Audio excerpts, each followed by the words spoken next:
Ladies and gentlemen, welcome to the County Planning Committee on today, Friday, 10th of January 2025.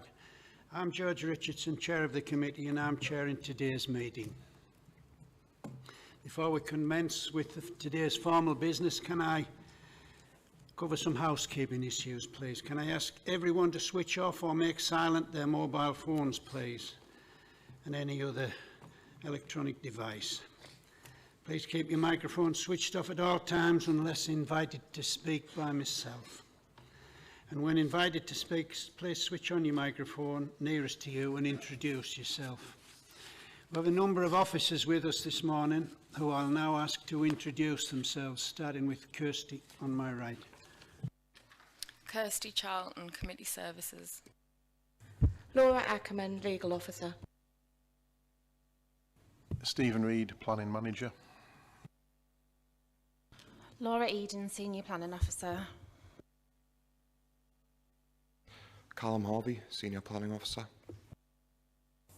Claire Teasdale, Principal Planning Officer. Steve France, Senior Planning Officer. Phil Harrison, Highway Development Manager. Steve Puttington, Strategic Development Manager. Thank you, everyone. Do we have any apologies for absence, Kirsty? Councillors Atkinson, Joplin, Savoury and Wilson. And any substitute members?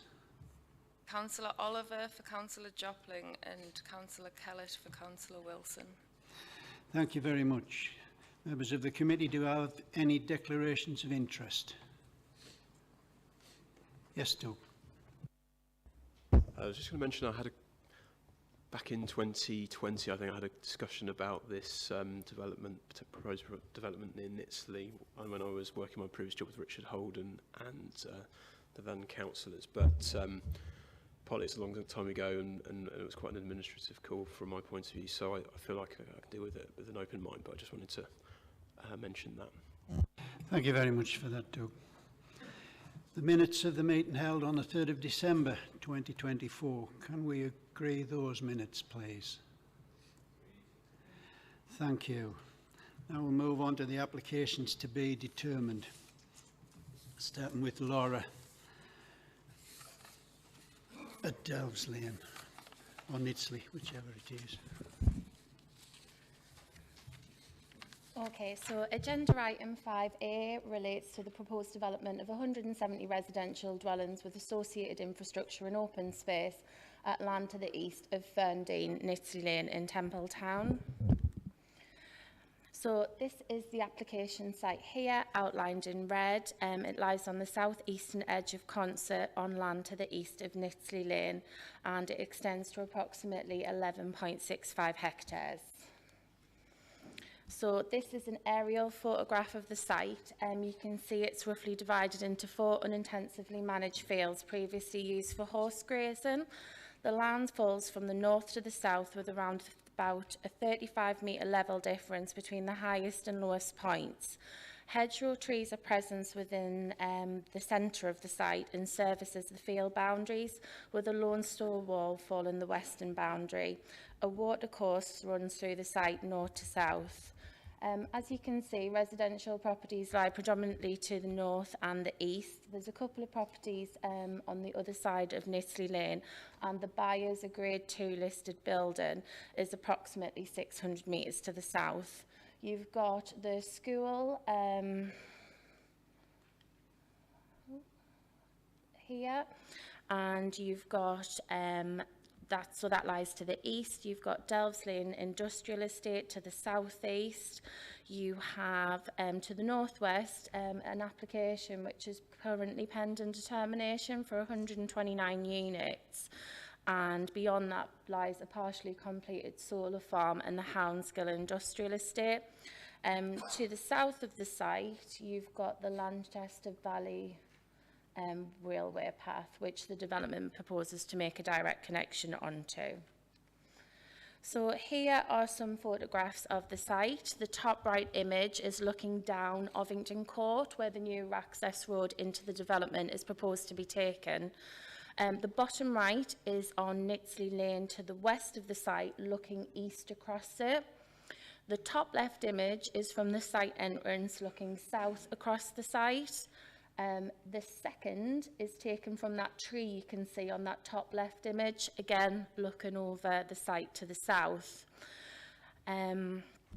Image 3 is looking east across the site, so that's back towards the houses, the bungalows in Delves Lane. And the final image, you can see how the site is very well screened to the left-hand side for the properties in Langdon Close, but the ones in Wedmire Drive are more exposed. So moving on to the proposals, the application seeks full planning permission for the erection of 170 dwellings, and that's down 31 units from the 201 that were originally proposed. The development proposes a mix of 2, 3, 4 and 5 bedroom properties comprising of bungalows, houses and 2.5 storey townhouses, and they come in detached, semi-detached and terraced options. All properties feature off-street parking and enclosed rear gardens. Vehicular access to the site would be provided through the continuation of the Ovington Court Distributor Road. Non-vehicular connection points are proposed to the north, south, east and west via shared use paths, and there is going to be that direct connection onto the Lancaster Valley Railway path. New shared use and pedestrian paths are proposed external to the site along Ovington Court. So you can see that on the plan to the right and to the north, and you're going to have improvements made as well along Fellside to the east. So moving on, here are some indicative CGIs of what the development will look like. There's going to be 2 character areas which are proposed. There's the main site, which is broadly shown by the 2 top images. And then there's the rural interface, which is the image shown at the bottom. And that's the one where you've got the grey weatherboarding surrounded it. But primarily what you'll find is facing brickwork, mainly in red and brindle tones with a reduced selection of buff plots. You have this contrasting grey plinth course and grey windows and muted roof tones. And then in the bottom right hand image, that's just a cross section through the landscape structural buffer that's provided along the southwest boundary. Moving on to statutory consultees, no objections being raised subject to conditions being imposed. By way of a verbal update, the Coal Authority have provided some additional comments since the report was published. They still don't make an objection to the scheme, but they're just proposing 4 conditions, which is a revised wording. Spatial policy highlight this as an allocated housing site under policy 4 of the County Durham Plan. All other internal consultees raise no objections subject to conditions and the applicant entering into a legal agreement. Independent public transport have raised concerns about the lack of a bus service within 400 metres. Active travel, however, are in the round generally content with the applicant's responses to the queries raised. However, note some key facilities lie outside the 800-metre walking distance. In terms of other representations, external consultees also raised no objection. Go North East have confirmed the challenges with bringing a bus service to this particular site. We've received limited public responses with 11 letters of objection, 1 in support, and also representations for the campaign for the protection of rural England. All matters raised were fully addressed in the officer report. So the key planning considerations are that the principle of development is acceptable on this site, given that it's an allocated site under policy 4 of the County Durham Plan, and that outlines some site-specific requirements, all of which are considered to have been addressed by the revisions made to this scheme. The scheme is considered to be policy compliant with regards to all other material planning considerations, subject to conditions and the applicant entering into the appropriate legal agreements.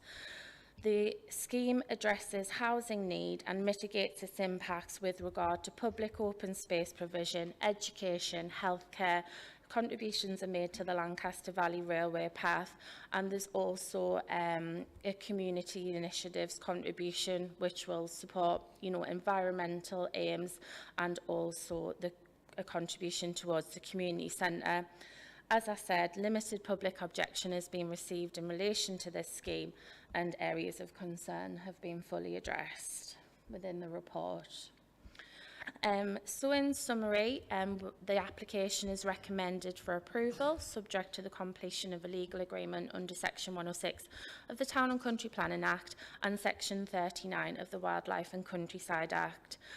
Conditions are as proposed within the committee report, with the exception of those coal mining, the coal remediation authority ones. And like I say, there's 2 existing conditions within the report, and they're proposed to be swapped out for 4 new ones, as per the coal authority's comments. Thank you very much. Thank you, thank you, Laura. Now we've got 1 objector to speak, 1 supporter to speak, no parish councillors, but we do have the local member here, Angela Sterling. Angela, you'll have unlimited time, but we're pushed for time today, so if you could be as brief as possible, that would appreciate it. Thank you. Sorry, Chair, I hadn't realised I was first. Thank you. So thanks, everyone. So I'm Angela Sterling, the local member for Delves Lane Division. I'm here to represent both myself and Michelle Walton, who is the other councillor in the division as well. I just want to make it really clear from the outset, mainly for the purpose of residents who have objected, is that this has always been an allocated site for development. So as far as Michelle and myself are concerned, this isn't something to fight against. It's a development where we have to, our role basically is to work with officers and the applicant to get the best development we possibly can for the people of the ward. So it's always been allocated as part of Policy 4 in the County Durham Plan. And that probably, people in the area know this, which is probably why there's been a limited number of people objecting against it. So there is some, Michelle and myself have been working with the applicant, who have been really good with us, as well as Laura, thank you.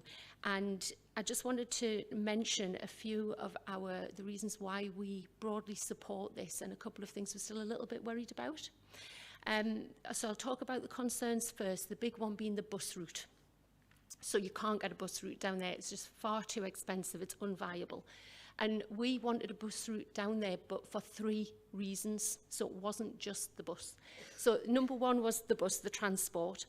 The second one, I don't know if we can show the site photo, that one.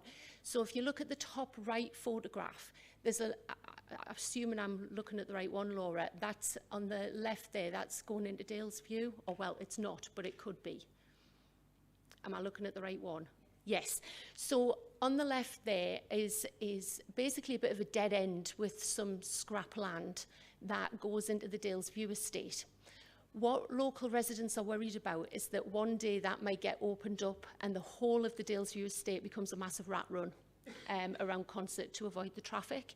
So one of the reasons why we wanted the bus to go down there, and for that to be the turning point for the bus, was to absolutely finally close off that bit of scrap land so that rat run can never come into existence. Obviously now that we can't have a bus, that isn't happening. So I don't think we can do this as part of this committee, but I'd like to speak to officers to make sure we can get that done for residents moving forward, because that is a huge concern for people. Because the speeding on the Dalesview estate is already a bit of a pain for people, and something people are feeling passionate about. Thirdly, we wanted buses to go down there because where there's a bus route, you get gritters, and it couldn't be more of an opportune moment to speak about this. That road currently in Concert is thick full of about 8 inches of sheer ice. And it's on an incline, and people are really struggling to get up and down the bank and to conduct our lives. I live at the top of that bank. So I struggled to get off my drive this morning. We've had the snow for a good week and no one can get out. So I'd like to ask the developers, even if it's just until they've finished the building, can they please grit the road, because the residents will love you forever for it. Now I'll come to the good bits that we like. We absolutely have worked really hard with everyone to get the most out of this, and mainly that cycle path, the Lanchester cycle path. What you've got there at the moment is a couple of fields that people walk the dogs through, they take a cut through the field and they end up on the cycle path. But what is quite exciting about this development is all down the right-hand side, we're going to have a lovely pathway, a footpath that obviously you can take your bike on, and you can access really easily, instead of going up and down lumpy bits of grass, a really nice pathway that takes residents right down to the coast. And it's not just the residents obviously on the new estate, you've got everyone from Templetown can access from the top, and what we're particularly excited about is the access coming from Fellside on the top right corner of that picture, where residents from across Delves Lane will be able to walk through and get access to that cycle path, which we think is a great benefit. We've also asked the developer, and they've agreed, to put heritage boards along that pathway that explain the history of the area and of the coast and the railway and all of that it represents. They've put aside some money to make a nice gateway feature, so that you've not just got a bit of scrubland to access the cycle path, but you've got a nice gateway feature to get onto there. I would like to ask, could that please be ring-fenced for that particular item? So that's really, really lovely. And then the other thing that we have been working hard with them about is we didn't want all of these lovely community benefits to be an afterthought. We didn't want the developer to build the whole site and then put the pathway in afterwards. So in the plans, they have basically committed to as soon as is practicable to have that pathway in place, so that all of the community can benefit from those improvements down to the cycle lane. So, and finally, although we can't get buses down there, that pathway, again, at the top right to Fellside, is another way that pedestrians can get to Delves Lane and access the shops and the amenities and school and everything there. So overall, Michelle and myself, we really are supportive of this. We like the fact that the developers have worked with us to try and make it as lovely as possible. We are disappointed about the buses, and we'd like people to please keep in mind the issues that I've raised this morning. Thank you, Chair. Thank you, Angela. Very, very well spoken. Now we'll move on to an objector, Patrick O'Sullivan. As a local resident, you have 5 minutes, Patrick, and when you've reached 4 minutes, Kirsty will let you know. Thank you. Thank you, and good morning. My name is Patrick O'Sullivan. I live at the Byres High Nitsley Farm, which is on Nitsley Lane, and it's about half a mile south of this proposed development site.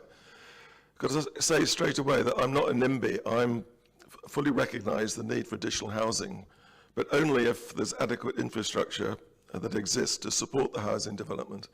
And in this regard, I'm particularly concerned at the impact that this development might have on Nitsley Lane and the possible additional traffic generated by that development. Nitsley Lane is a rural country lane. It's only wide enough for most of its length for one car, so that if you come across another car coming the other way, one car or both cars have to move onto the verge to pass each other safely. There are a number of blind bends on this road. Just north of the Old Mill Inn, there's a sharp S-bend on a very steep gradient where there have been a number of accidents. Nitsley Lane is used by dog walkers, horse riders, and the farmers frequently move their sheep and cattle up and down Nitsley Lane. There have been a number of accidents on this road, even with the light traffic that exists at the moment.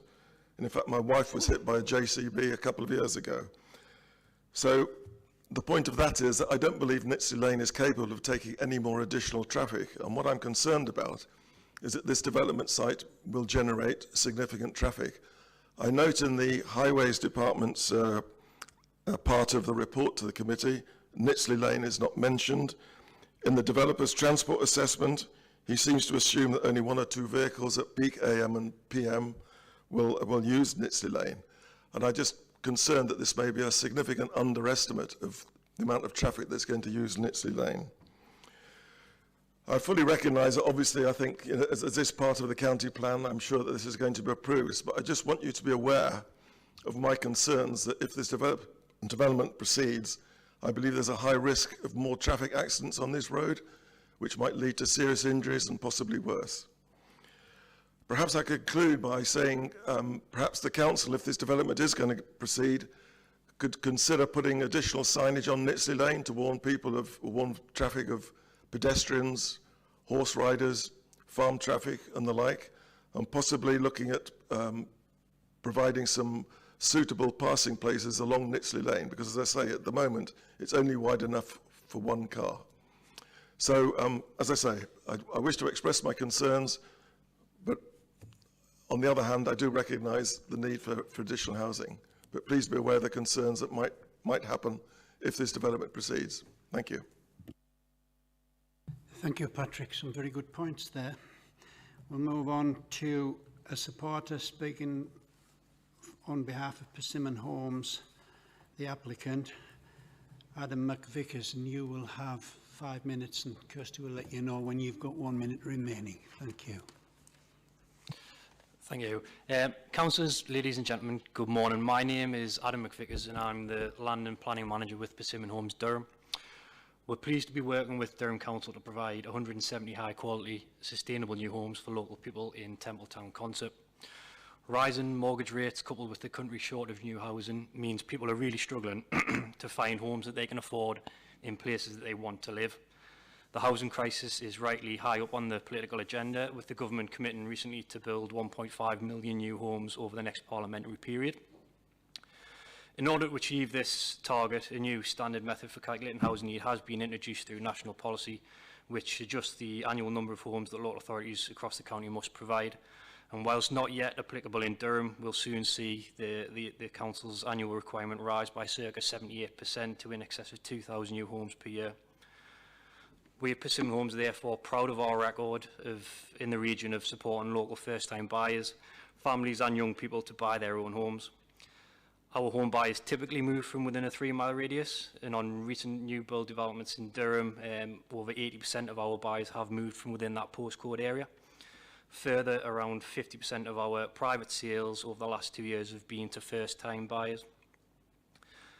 This new development, which is allocated for housing within the County Durham Plan and recommended for approval, will support Durham Council's ambition of meeting local housing needs whilst delivering new investment and employment opportunities in the local community.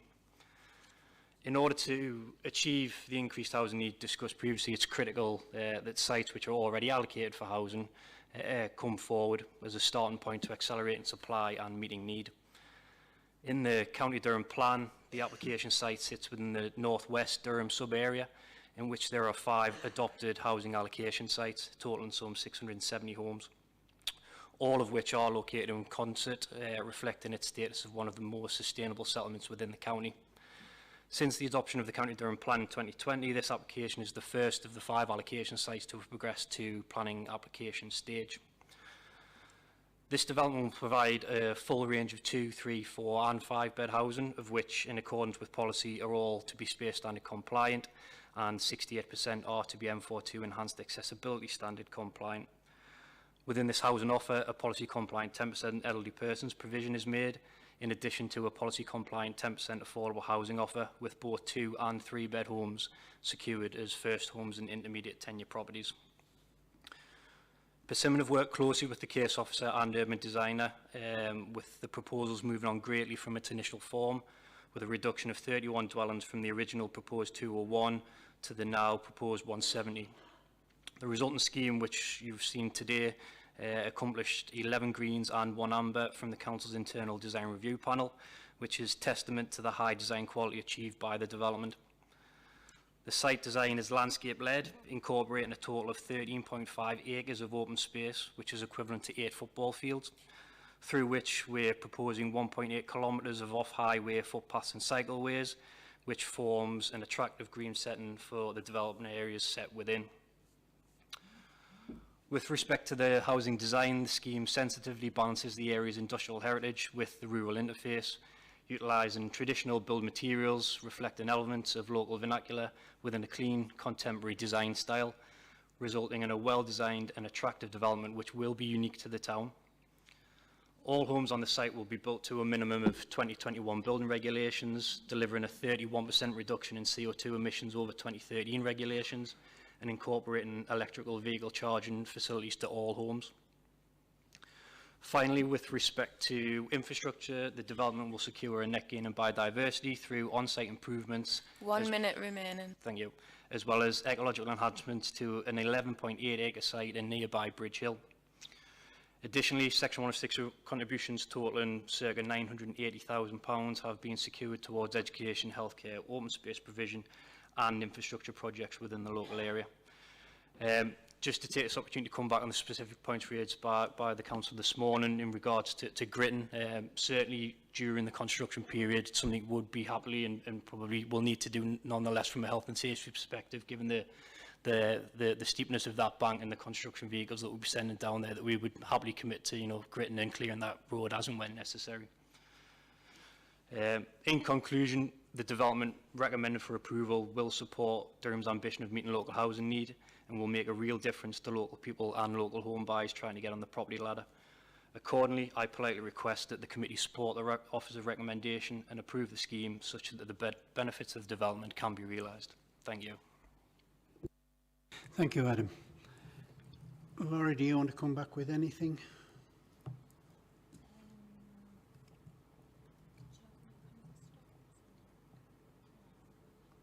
No, we're happy with that. So any questions? All right, Steve. Any questions from members for the speakers today? Yes, go ahead, Jonathan. I just want to get a bit more of an understanding as to why it's not been possible to provide a bus service for the development.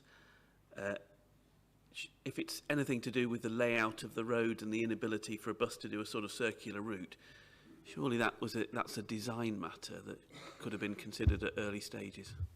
But please tell me why there's a barrier there.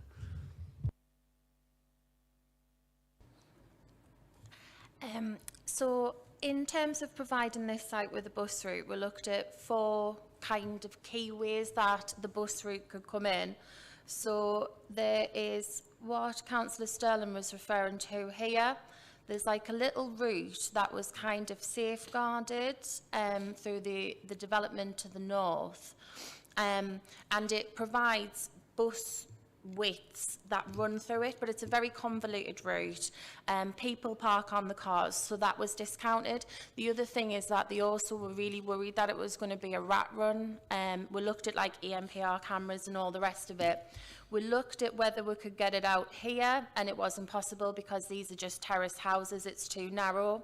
You couldn't get it down through the industrial estate because of the gradients, and because Nitsley Lane's a country lane, the widths and visibility and all the rest of it weren't suitable.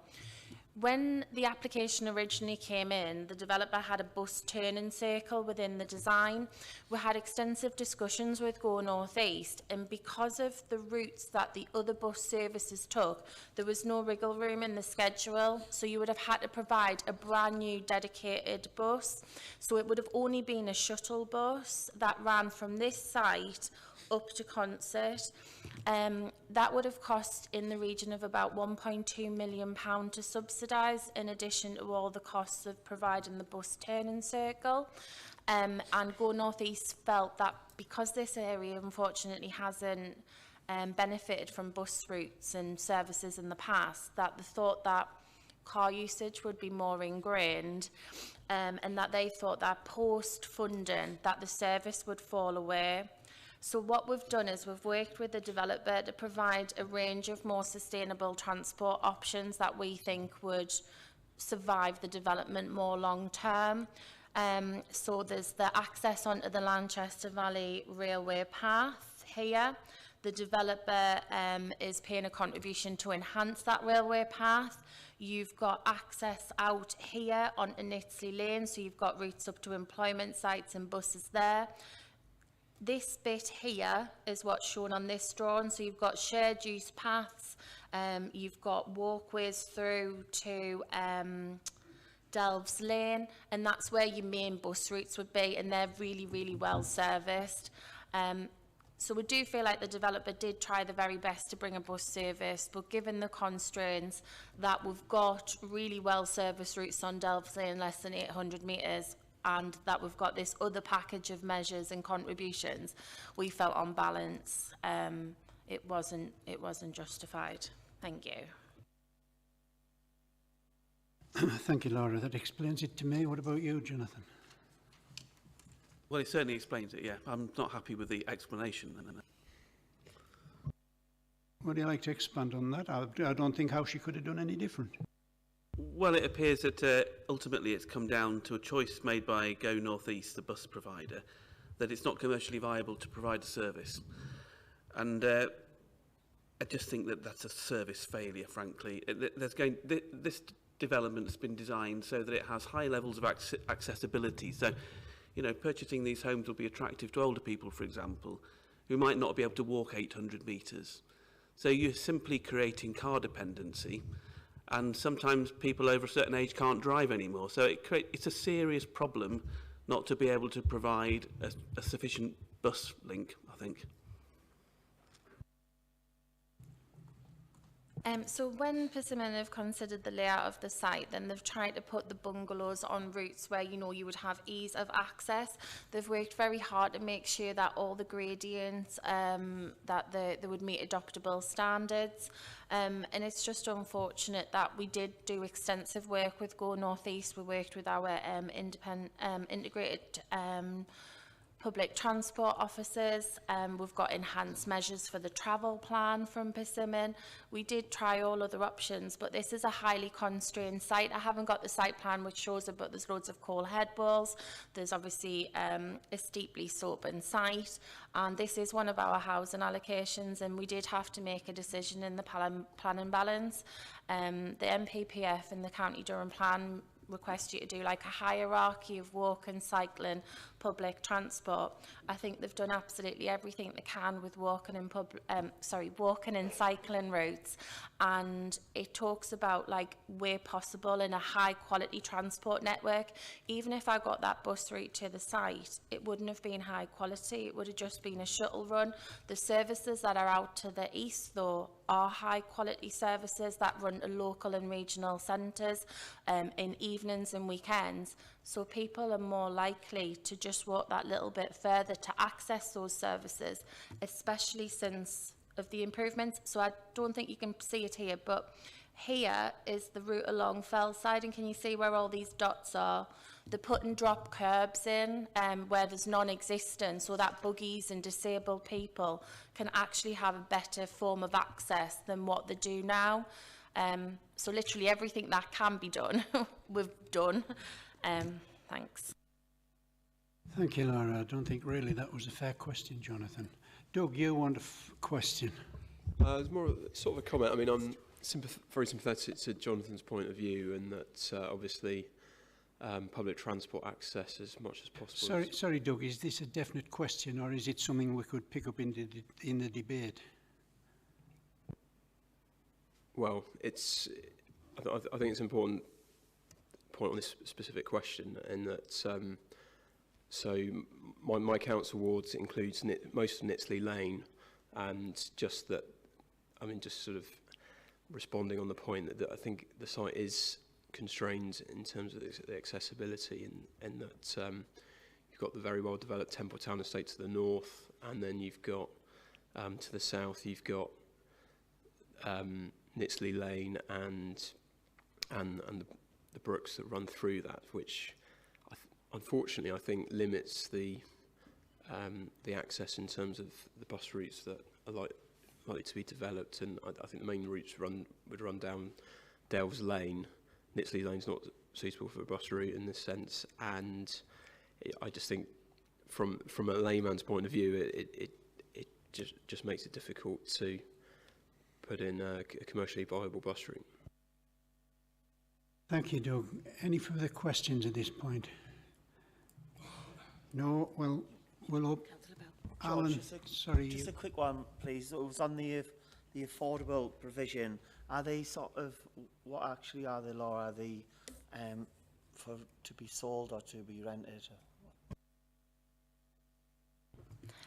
So because this is in a low viability area, then the requirement's just for 10% for affordable home ownership.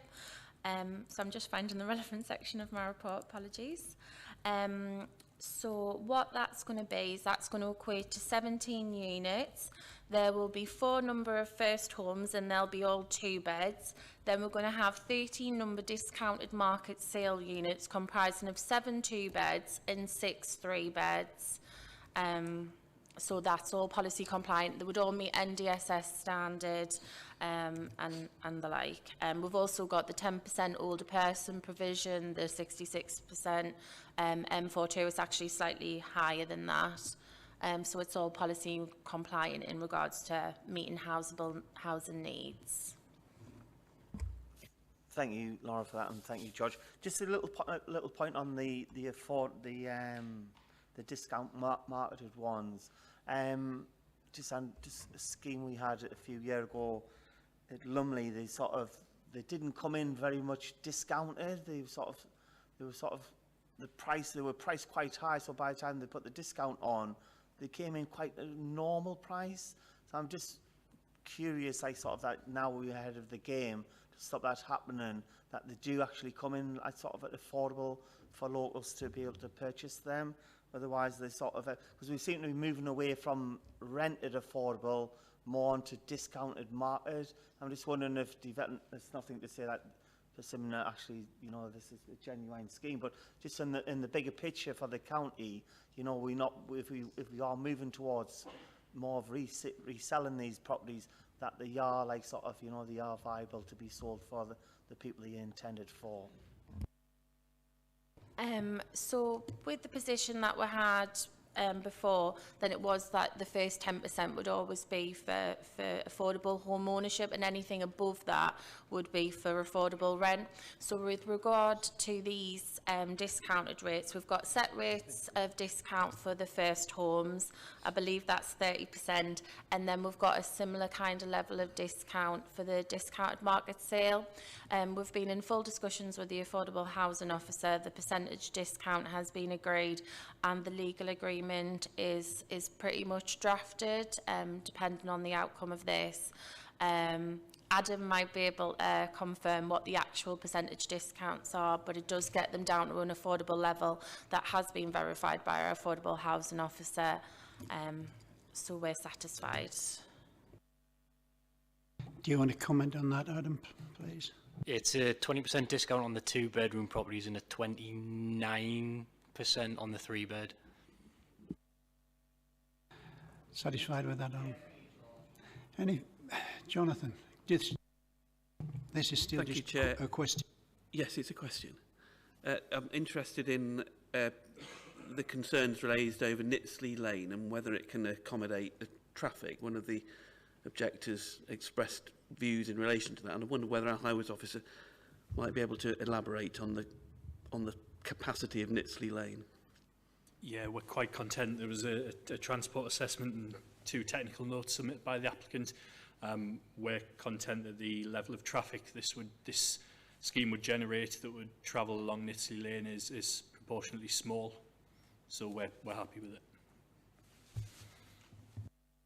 Thank you. Any further questions at this point?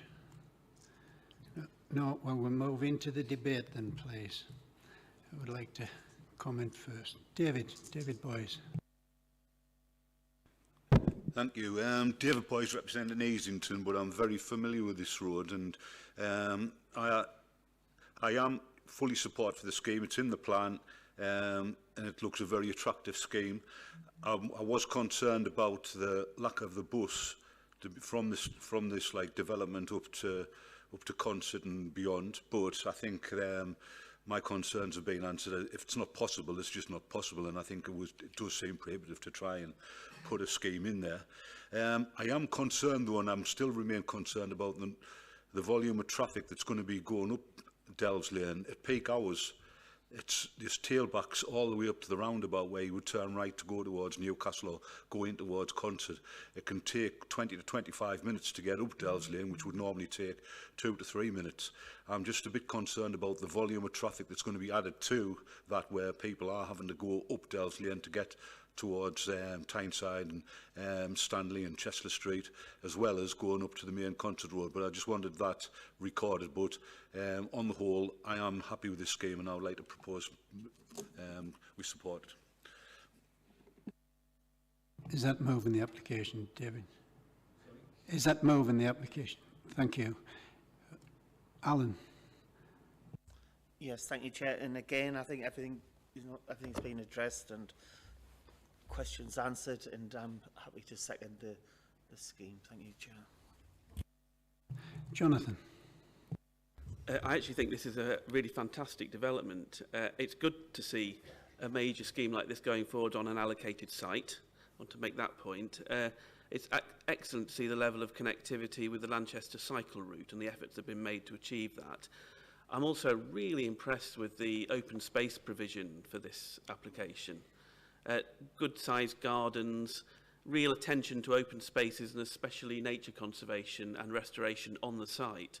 Those are all really positive things, as is the provision of solar panels and charging for electric vehicles. And it's really great also to see the extent that the applicant has engaged with the community actually in terms of developing the design, and the fact that it's a sort of landscape-led major development is also very impressive. Things that we want to see more of as applications come in. Obviously, I've expressed my concern in relation to the lack of a bus provision for the site. That is disappointing, and I appreciate what you've said in terms of the constraints. We really do need to try and make sure there's effective bus provision for major developments, so going forwards, but I'm very happy to support the application regardless of that. Thank you, Jonathan. Does anybody else have any comment? No, well, we've got a mover and a seconder to approve this application. All those in favour, please raise your hands. Thank you. That's unanimous. We'll now move on to items 5B and 5C, which we are taking together. However, there will be a separate vote when we come to the end. Switch over to Callum when we switch over staff. Thank you, Laura.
Right, thank you, Chair.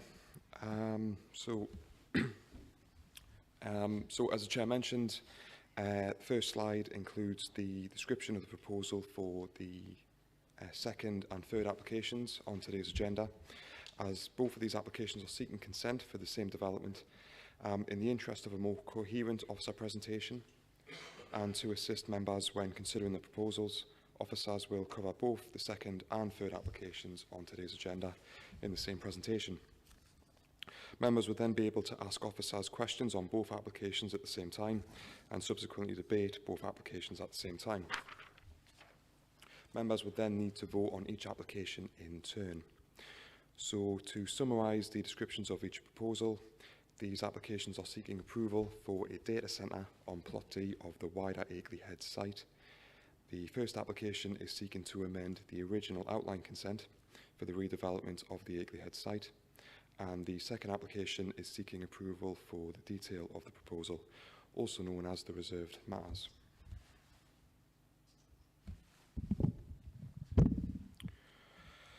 So, Akeley Heads gained planning permission in January 2021 for a large mixed-use development comprising primarily office space with supporting retail and leisure spaces and associated landscaping, car parking and infrastructure. The Akeley Head site is a master planned business park seeking to provide employment land to help facilitate the employment land needs of County Durham and Durham City. The Akeley Head site comprises of 5 plots.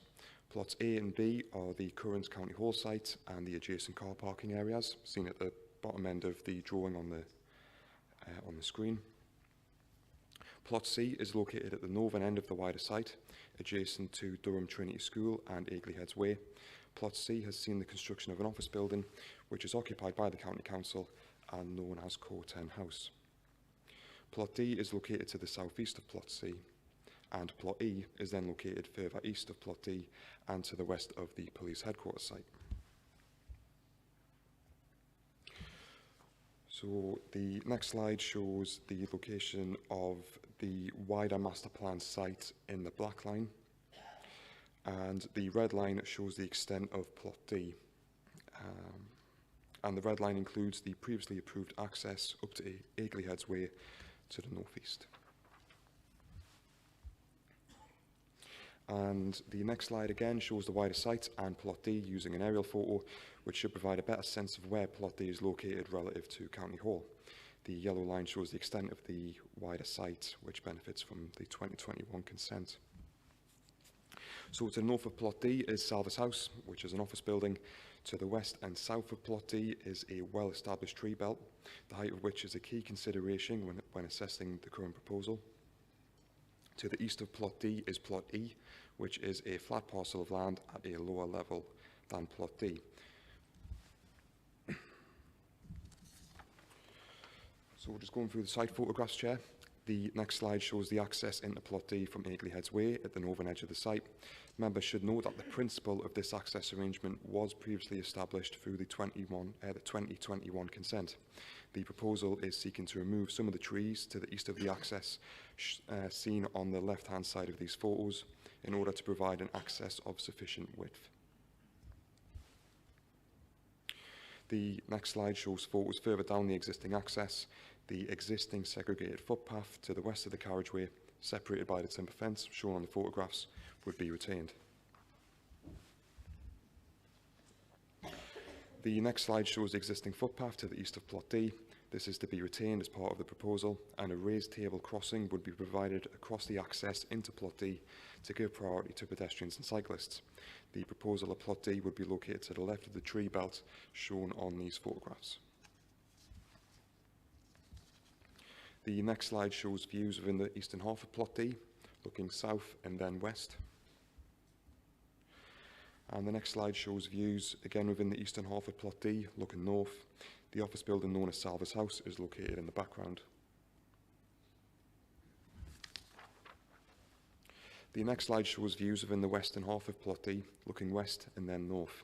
This area features drainage basins, and the current proposal seeks to amend the size of the southernmost basin, which is seen in the foreground on these photographs. So coming to the drawings, Chair, the next slide shows the previously approved site plan of Plot D. It should be noted that only outline consent was granted on Plot D, and that this drawing is a parameters plan rather than showing a detailed site drawing. The plan shows up to 3 office buildings, the tallest of which would be 3 stories in height. Members should note that a 3-storey office building would typically measure around about 12 metres in height, and I'll be coming back to this in the presentation. This approved site plan indicated the extent of built development within Plot D, shown in black and blue rectangles. A small kiosk building was then approved in principle in the northwestern corner of Plot D, shown in the orange triangle. This site plan had also approved up to 50 car parking spaces within Plot D. So the next slide shows the currently proposed parameter plan for Plot D. And the next slide shows the proposed site plan. 3 previously approved office buildings would be replaced by a single larger building in the centre of Plot D. The currently proposed building would comprise the main data hall in the centre, with adjacent office space located in a smaller adjoining block to the east. Adjacent to the office block would be car parking bays, a cycle storage shed, and 2 small electricity substations. The transformers and generators used to power the data centre would be located within a compound to the southern side of the main data hall. The proposal features a 1-metre high security fence around the data hall, the compound and the internal access road, and the fence is deemed necessary for security purposes.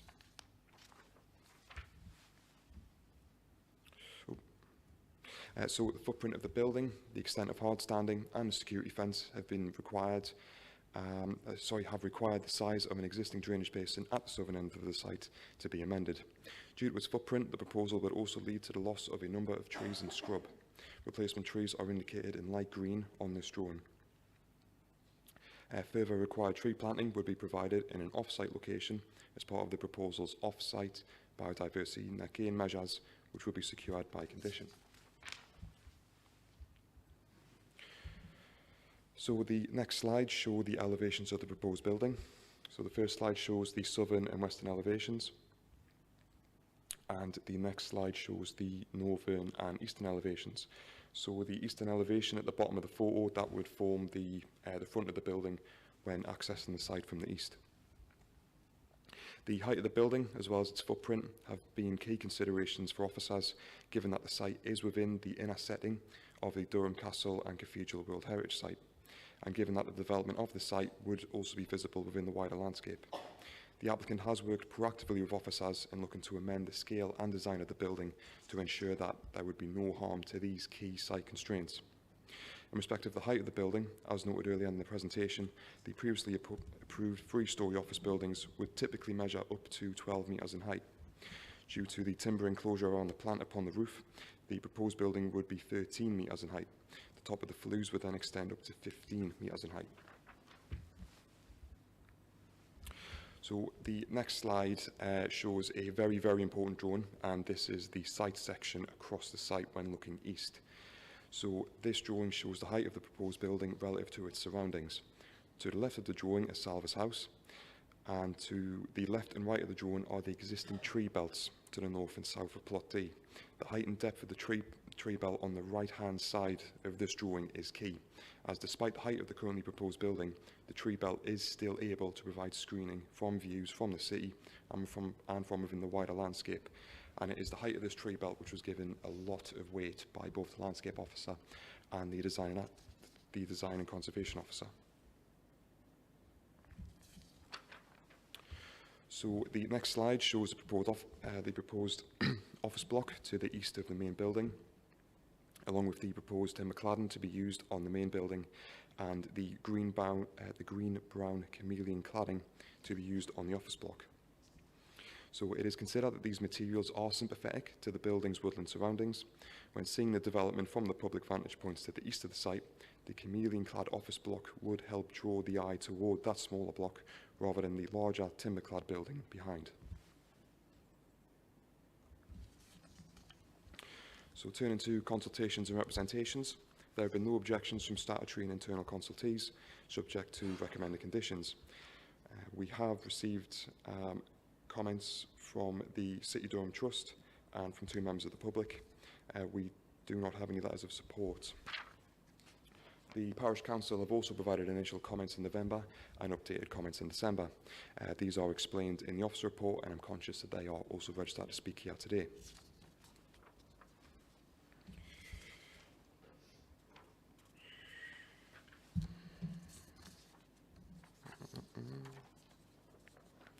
So, following receipt of the comments, which were as summarised in the officer report, the university has responded through an updated statement advising that they have explored a number of potential sites for locating the data centre in the city, and that Plot D at Akeley Heads was considered the most suitable, and this is set out in the officer report.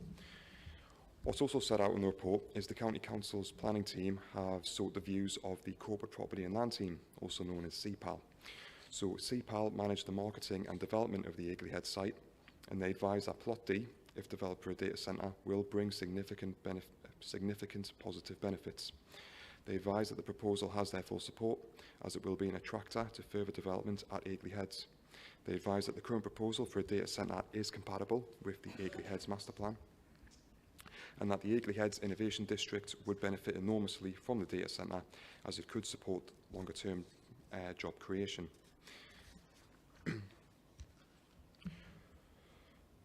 So, notwithstanding the submissions that have been made by the university and from colleagues in CPAL, as explained in the officer report, planning officers note that a change of use from an office use building to a data centre is not development.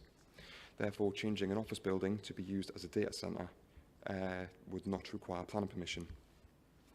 Therefore, notwithstanding the concerns that have been raised with locating a data centre at Plot D instead of office space, planning permission is not actually required to establish the principle of a data centre in this location as a land use.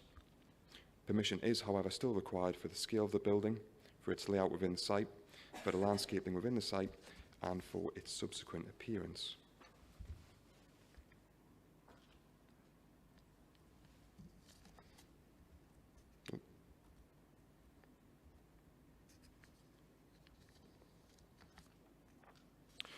So just in response to the other concerns that have been raised regarding the design of the proposal and the loss of trees, whilst there are impacts in these respects, they are only considered to be at a local level and are not considered to be significant.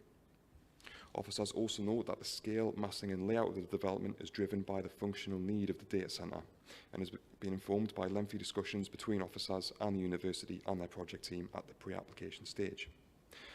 Biodiversity protection measures during the construction works would be secured by condition. Biodiversity net gain measures would also be secured by condition. Noise, dust and lighting mitigation measures would be secured by conditions. Regarding energy efficiency, the applicant has provided further technical information following the initial concerns raised by both the Parish Council and the City of Durham Trust. So, as explained in the officer report, officers are seeking further information regarding how the proposal could connect to a potential off-site district heating network, and this is to be secured by a recommended condition. Finally, regarding car parking and highway safety, the highways officer has no concerns as they consider that there is sufficient car parking to be provided within the site. So just a couple of quick updates as well, Chair. The first is regarding condition 7, which is set out at the bottom of the Reserve Matters Officer report. So the condition requires further documents to be submitted which relate to tree protection measures during the construction period. Following the publication of the report, the documents required by this condition have been submitted by the applicant, and the landscape officer has advised that these are acceptable. The updated tree report and construction management plan would therefore be added to the approved plans list under condition 1, and condition 7 should be removed as it is no longer necessary. Just the second update, Chair.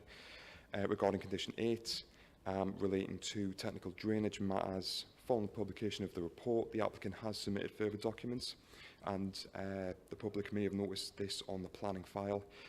Unfortunately, the drainage officer has not had the chance to consider these further details. Therefore, at this moment in time, officers can't advise whether they are found acceptable. Therefore, condition 8 is recommended to be retained on the decision.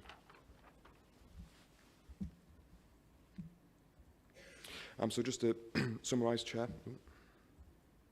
So planning permission was granted in 2021 for office buildings at Plot D.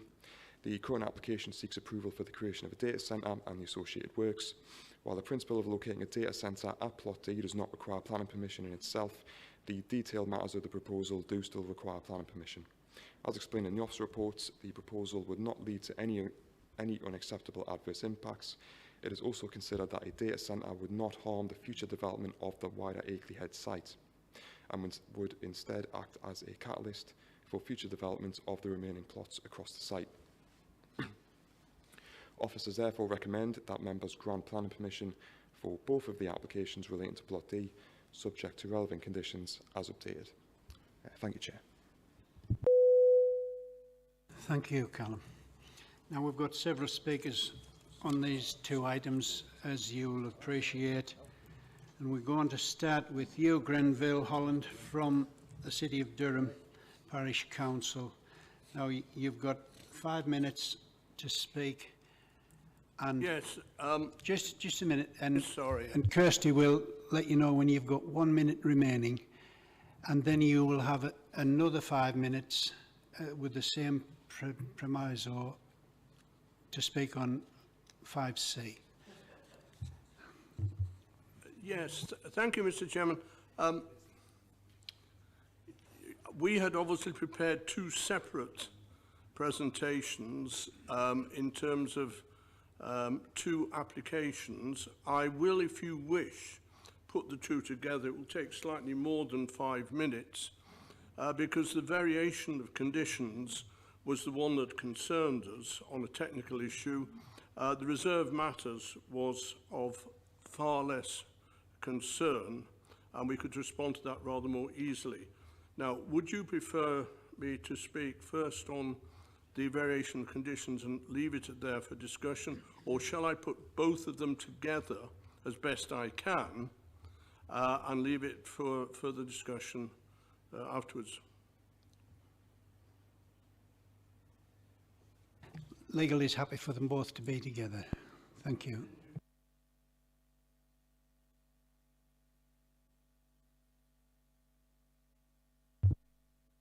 What is your guidance on this? Two separate presentations or a single one? They should really be two separate applications, but we'd be happy, for expediency purposes, to have them put together.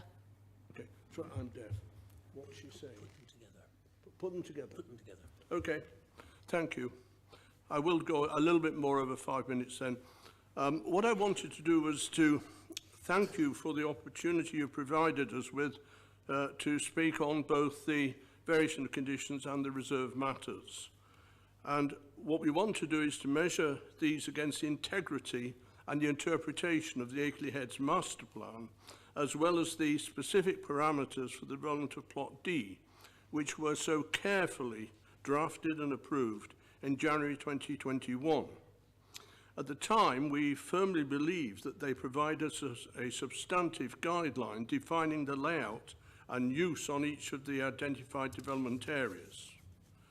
From the outset, my council has made it clear that it fully supports the university in its ambitious programme to bring a supercomputer-driven data centre to Durham City.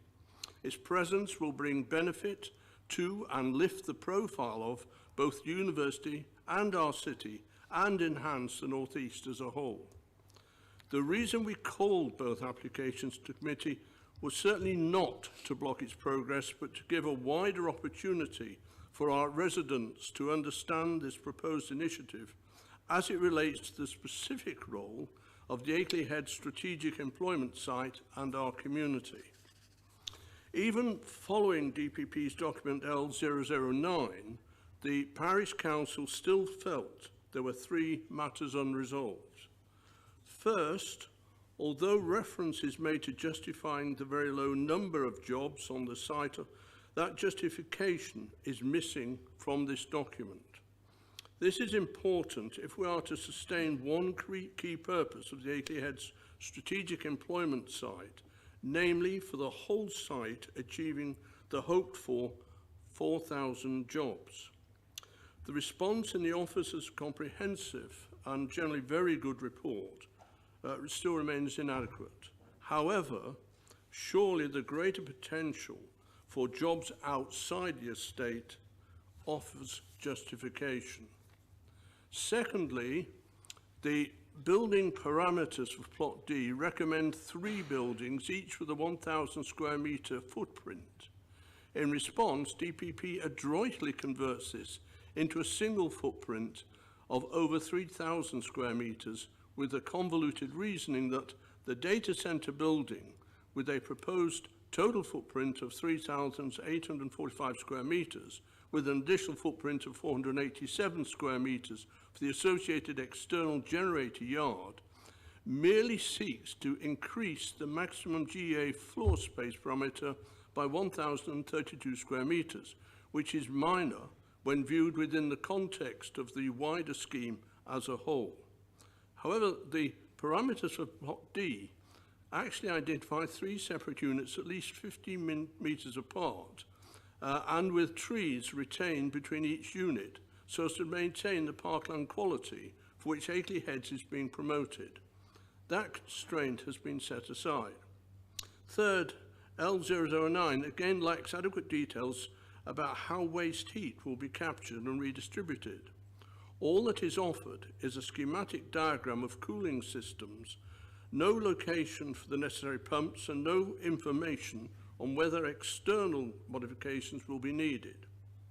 As it is, any heat transfer scheme must rely on building allocations on adjacent sites, and that is where the resolution lies. By way of justification for the significant deviation from the original design, DPP argue that the approved 2021 master plan is, to quote, indicative only, and is clearly marked as indicative for that reason. The consent for the wider Akeley Heads master plan is granted in outline only, and therefore the design arrangement shown on plot D is indicative only, and shows one of many design arrangements which could potentially become forward at future reserve matter stage within the approved outline parameters. Unfortunately, DPP's justification confuses the indicative nature of the master plan with the highly specific parameters for plot D set out in the planning application approved in January 2021.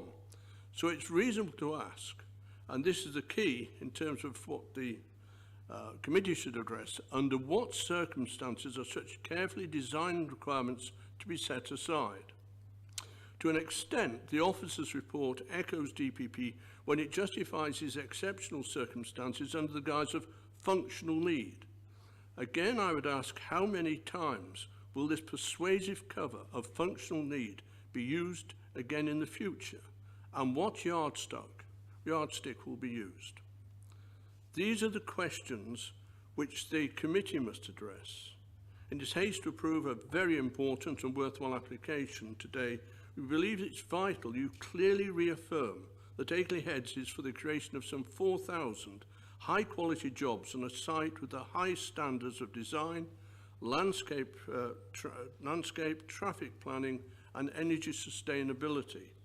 Otherwise, for any future applications on this site, it may well prove all too easy to step outside these essential qualities that have been designed to safeguard Akeley Heads as the premier employment site in the county.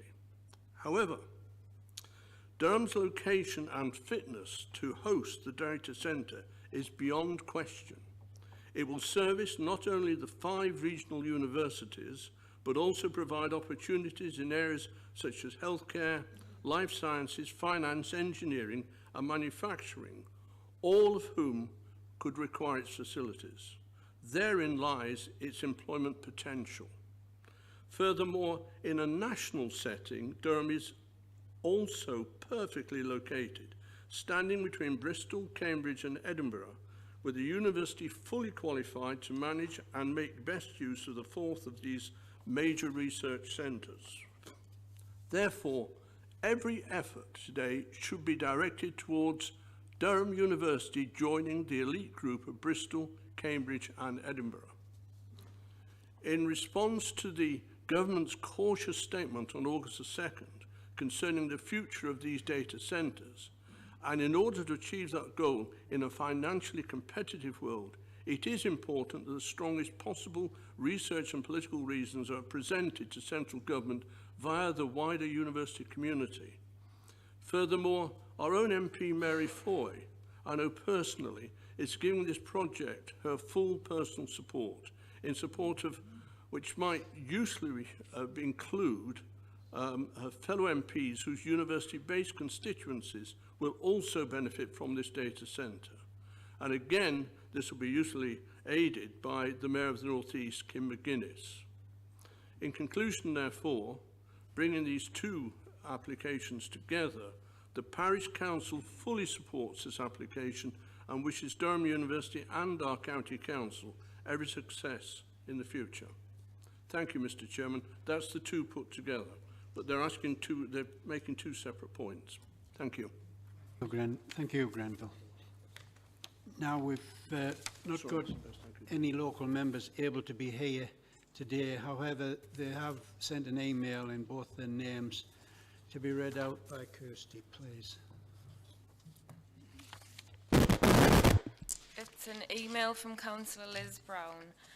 First of all, apologies that neither Councillor Scott nor myself can be present today because of prior commitments. As local ward councillors, we are writing in support of the applications concerning the data centre on Plot D, Akeley Heads. The original application was granted permission in January 2021, so the presumption of development is in place. The original permission, as laid out in Policy 3 of the County Plan, referred to Class B1 development. This classification no longer exists. It is now Class EG, which encompasses this application, but nevertheless, a variation of condition has gone in, which cannot really be refused in the circumstances. I note that Akeley Heads strategic employment site was originally going to provide 4,000 to 6,000 jobs, an aspirational total that is no longer achievable in this post-COVID world. Indeed, latest figures show that 9.9% of office space in regional centres is lying empty, 6.6% in London. That is 105 million square feet of empty office space across the country, which is a lot of space to fill before building starts on this site. Councillor Scott and I see this development as a catalyst which will bring other high-tech companies into this area. Durham University is regularly ranked among the top 10 universities in the UK, and given the advancement of AI, needs the IT provision to go with this. Our one caveat is shared by both the Parish Council and the City of Durham Trust. We would like to see the heat generated by the centre utilised in some way rather than wasted. Although not a material planning consideration, this is something that needs to be considered. I note that Queen Mary University London has just announced it is using its data centre heat to warm campus buildings. The technology is there, let's hope it can be applied. Thank you, Kirsty. Now we've got two objectors from the City of Durham Trust. Alan Gemmell, you'll have 5 minutes to speak on 5B, and Michael Hurlow, you'll have 5 minutes to speak on 5C, and in each case, Kirsty will let you know when you've got 1 minute remaining. Thank you. So over to you, Alan, first, please. Good morning, everyone. Slide, please. I'm Alan Gemmell, a trustee of the City of Durham Trust. The master plan for Akeley Heads aims to attract new businesses to Durham and create more than 4,000 jobs by providing high-quality office accommodation in a beautiful parkland setting. It sets out detailed parameters for each plot, together with a cohesive design language for the whole site. This application, made for some reason by the County Council, seeks to vary those carefully considered parameters. Generally, the City of Durham Trust is supportive of the university, so why is it objecting to this proposal? The parameters for Plot D allow for several office buildings to be located within its 2 existing woodland compartments, but they must be separated and not exceed 3,000 square metres in total and have individual footprints of no more than 1,000 square metres. The configuration ultimately chosen and consented provides the maximum permitted floor area in a single 3-storey building with a 1,000 square metre footprint. It's claimed that the proposed data centre only slightly exceeds the site parameters, but in reality, it will have a floor area 44% larger than permitted, while its footprint will be more than 4 times greater than allowed. The existing tree belt dividing the site will be removed, and the whole area filled with a very large box, mostly windowless and 15 metres high. Think warehouse and you'll have the picture. The building will be surrounded by a 2.4 metre high security fence, worsening its semi-industrial appearance and removing all elements of openness from the site. These are not the minor amendments claimed, but a significant and major departure from the design concepts incorporated in the approved master plan. And the difference is stark. Sorry, you're way ahead on the slides there. Back, back, back. Other aspects of the proposal are equally concerning. Instead of an office building housing hundreds of jobs, This facility ultimately seeks to attract only 15 jobs on site. You need to move forward on the slide, please. Thank you. This contributes virtually nothing to the job target for this designated strategic employment site. The supposed further benefits of the scheme in terms of creating jobs and expertise in other companies or attracting businesses to the city or wider county are entirely speculative, with vague descriptions such as potential, eventual, and the like. No indications of likely use other than by the university are offered. Then there's the issue of why this building should be sited at Akeley Heads at all.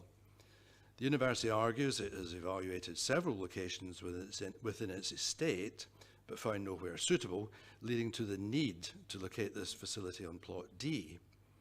But no details of these assessments are provided. The university also admits that operations will mainly be carried out remotely, so there's no need for users of the facility to be located near to it. In practice, therefore, the building could be located anywhere, Net Park or Integra 61, for example. Again, no assessment of alternative sites has been put forward. Finally, there's the issue of the building's sustainability, or rather its lack of sustainability. As things stand, the significant amount of waste heat generated will be vented to atmosphere. Only because of pressure from the parish council has any thought been given, belatedly, to how this might be fed into a future district heating scheme.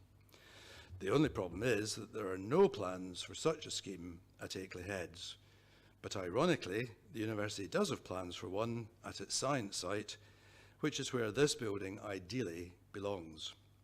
1 minute remaining. The County Council appears to have bent over backwards to facilitate this application in a rush to support the university's bid to host a supercomputer, funding for which is still very much uncertain. Unfortunately, what we've ended up with is the wrong building in the wrong location for the wrong reasons, not, I would suggest, sufficient grounds to tear up a very carefully considered master plan. If a precedent is set by approving this application, what does the future hold for the remainder of this precious site? Ultimately, the choice and the legacy of that choice is yours. Do you want this? No, back one. Or this? Thank you very much. Thank you, Alan. We now move over to Michael Hurlow to speak on 5C, and you will have 5 minutes, and Kirsty will let you know when you've got 1 minute remaining. Thank you. Thank you, Chair. The Trust objects to this proposal because it fails to deliver on the promise of creating a very high-quality campus-style business park at Akeley Heads. It should be self-evident that the building falls considerably short of the standards expected. What is offered is the equivalent of warehouse or a light industrial building with minimal office attached. This image will be added to by the intrusive fencing, security fencing around the site. Wood cladding is not going to disguise that it is a featureless, large block with no redeeming features. If anything, it emphasises the bulk. Stating that form follows function misses the point that such a use was not intended for this site and can never deliver the original objectives. The Trust has already pointed out there is insufficient justification for using this location. The landscaping is not what was shown in the original submission. The parameters were there to keep the tree blocks on the site. This proposal removes trees in the centre of the plot as well as removing trees to widen the access. There is not sufficient space left around the building and the sustainable drainage basin to allow for meaningful replacement tree planting on site. Instead, the building design failure is acknowledged by only considering the value of the trees as screening.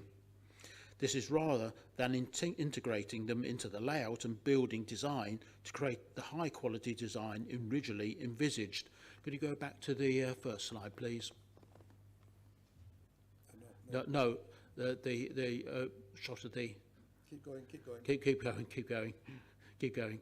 That one, thank you. It could have been one of the best plots on the site. the matured trees being of substantial design benefit. The footprint is 4 times larger than shown on the overall master plan. The design is of a substantially lower quality, the landscaping much weaker and not integrated.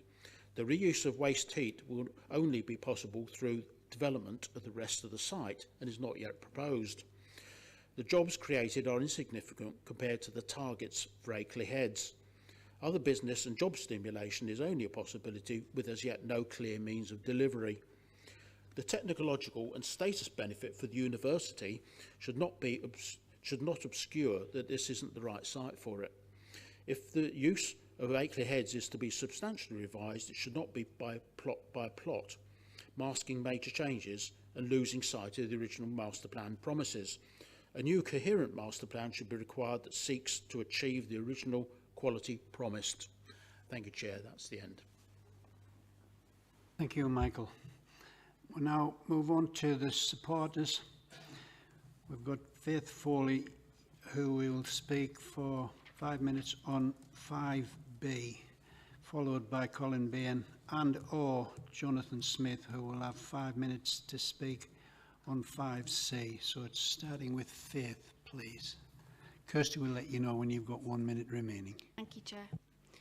Good morning. I'm Faith Foley. I'm a Planning Director at DPP, and I'm speaking on behalf of the applicant, Durham County Council, this morning, in respect of a minor material amendment, Section 73 application seeking to vary conditions 1, 2, 5 and 10 of the Akeley Heads Hybrid Planning Permission on Plot D of the Master Plan. The proposed variations to the conditions are to facilitate the construction of a data centre and ancillary office space on Plot D. The development will replace underutilised brownfield land with a facility comprising research-focused data halls, ancillary office space and additional infrastructure integral to the growth of Durham University's advanced research computing potential. Developing a data centre on Plot D is acceptable in principle, as it falls under the use class permitted via the outline planning permission. The Section 73 application seeks to amend the currently approved building maximum floor space parameter for Plot D in order to accommodate the required data centre by increasing the overall consented gross external area for the Akeley Heads Master Plan by 2.6%. These amendments have been accepted by the local planning authority as a minor material amendment when viewed within the context of the wider Akeley Heads scheme. In terms of benefits, the proposed data centre will deliver significant social, economic and environmental benefits. Socially, it will enhance Durham University's and the city's position as a global leader in research, support education and skills development and technology, and inspire young people through regional engagement activities. Economically, the development will generate new jobs, attract businesses to the region and equip the local workforce with advanced skills, contributing greatly to the growth in the local and wider North East economy, plus act as a catalyst for market exposure on Akeley Heads.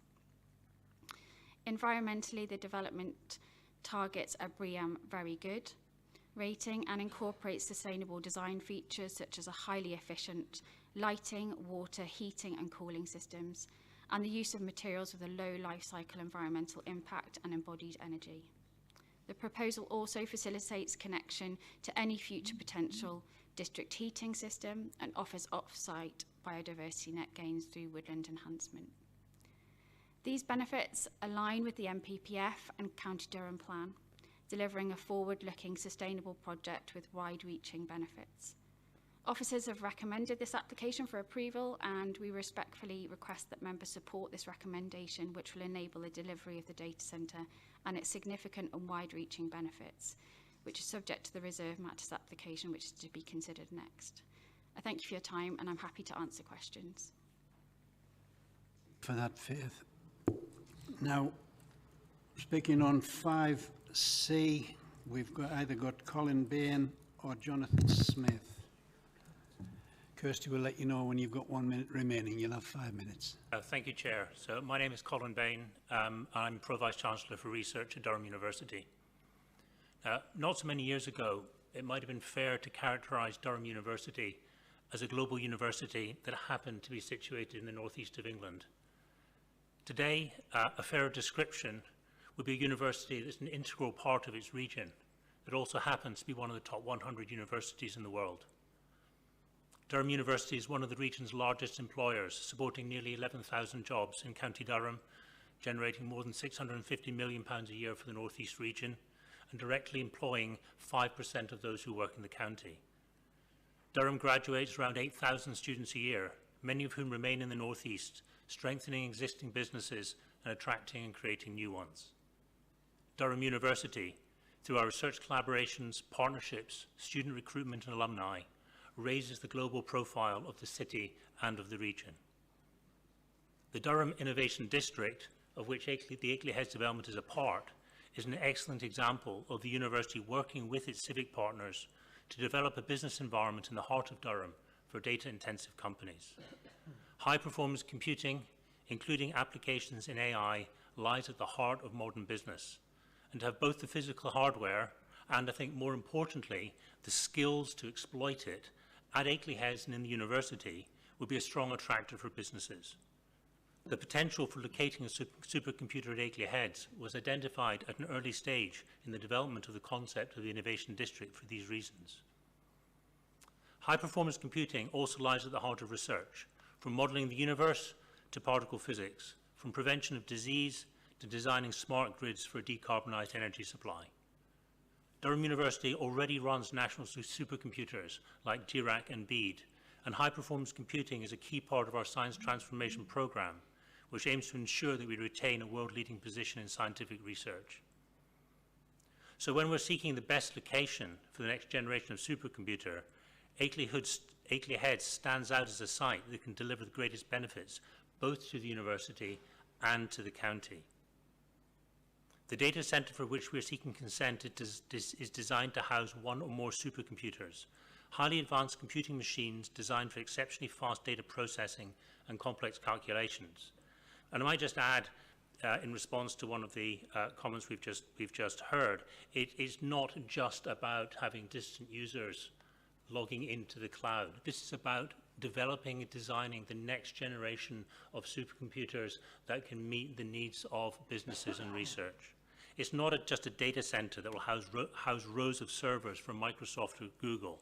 It's a research facility for use by academics in Durham and around the nation, for use by our partners in the public sector to improve public services such as health, policing and disaster resilience. I'm happy to give examples. And for use by companies seeking ways to use big data and artificial intelligence to enhance their businesses. This is the university at the heart of the community, enhancing public services, attracting new businesses and high-value jobs to the site, the city, the county and the region. I like the word catalyst that was used earlier. The facility will also include public engagement space, enabling local schools and others to learn about the research being undertaken and the potential of supercomputing to change lives for the better, perhaps inspiring children about their future career choices. I'll just say a few words about the facility itself, since the planning officer has described in detail. But I'd like to emphasise that we have worked very closely with the planning department to develop a design that's sympathetic to its surroundings, is masked within its setting, and with the BREEAM very good rating for energy efficiency. During the autumn, we consulted... 1 minute remaining. Thank you. During the autumn, we consulted with key stakeholders, local residents and parish council and received positive feedback. We're very indeed grateful for the support that Councillor Grenville Holland has conveyed to you a few minutes ago. It's important to... I'll also just pick up on one point, is to note that a district heating system is within the plans for the Akeley Head development, and an interface for a district heating system was included in the building design from the outset. Now, it's important to note that the project is dependent on external funding, which we are currently seeking. Planning permission for the data centre will be very helpful in securing that funding, enabling the project to proceed and unlocking all the benefits that I've outlined. We would respectfully ask members to support the application. We're very happy to respond to members' questions. Thank you. Thank you very much, Colin. Callum, do you have any issues with what's been said? Yeah, Chair. Just to quickly summarise again, I appreciate it was quite a lengthy presentation earlier, so I will keep this very brief. So in terms of the principle of having a data centre, Plot D, again, just to reiterate, CPAL do support the application, and that is set out in paragraph 143 of the VOC application report.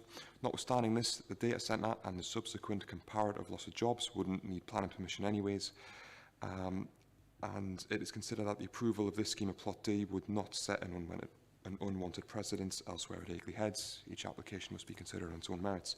In terms of the energy efficiency, this was considered from the outset during the pre-app discussions. If members have any questions on it, more than happy to help. Thank you, Callum. Now, questions from members too? Can I just jump in? Yes, certainly. Laura wants a word. Councillor Kellett, sorry, it was noted that you left the chamber while the supporters were speaking. I just want to check whether or not you feel that you have enough information before you to be able to make a decision on this. Thank you. Yes, I mean, I've read through everything and I've listened, but I can make my own mind.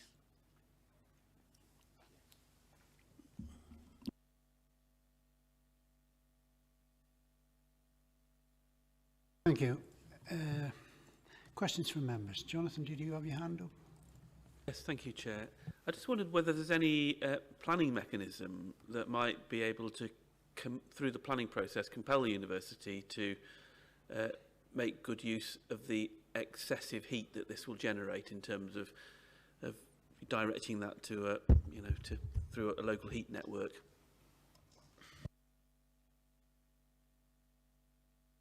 Yep, Chair. So it's a good question.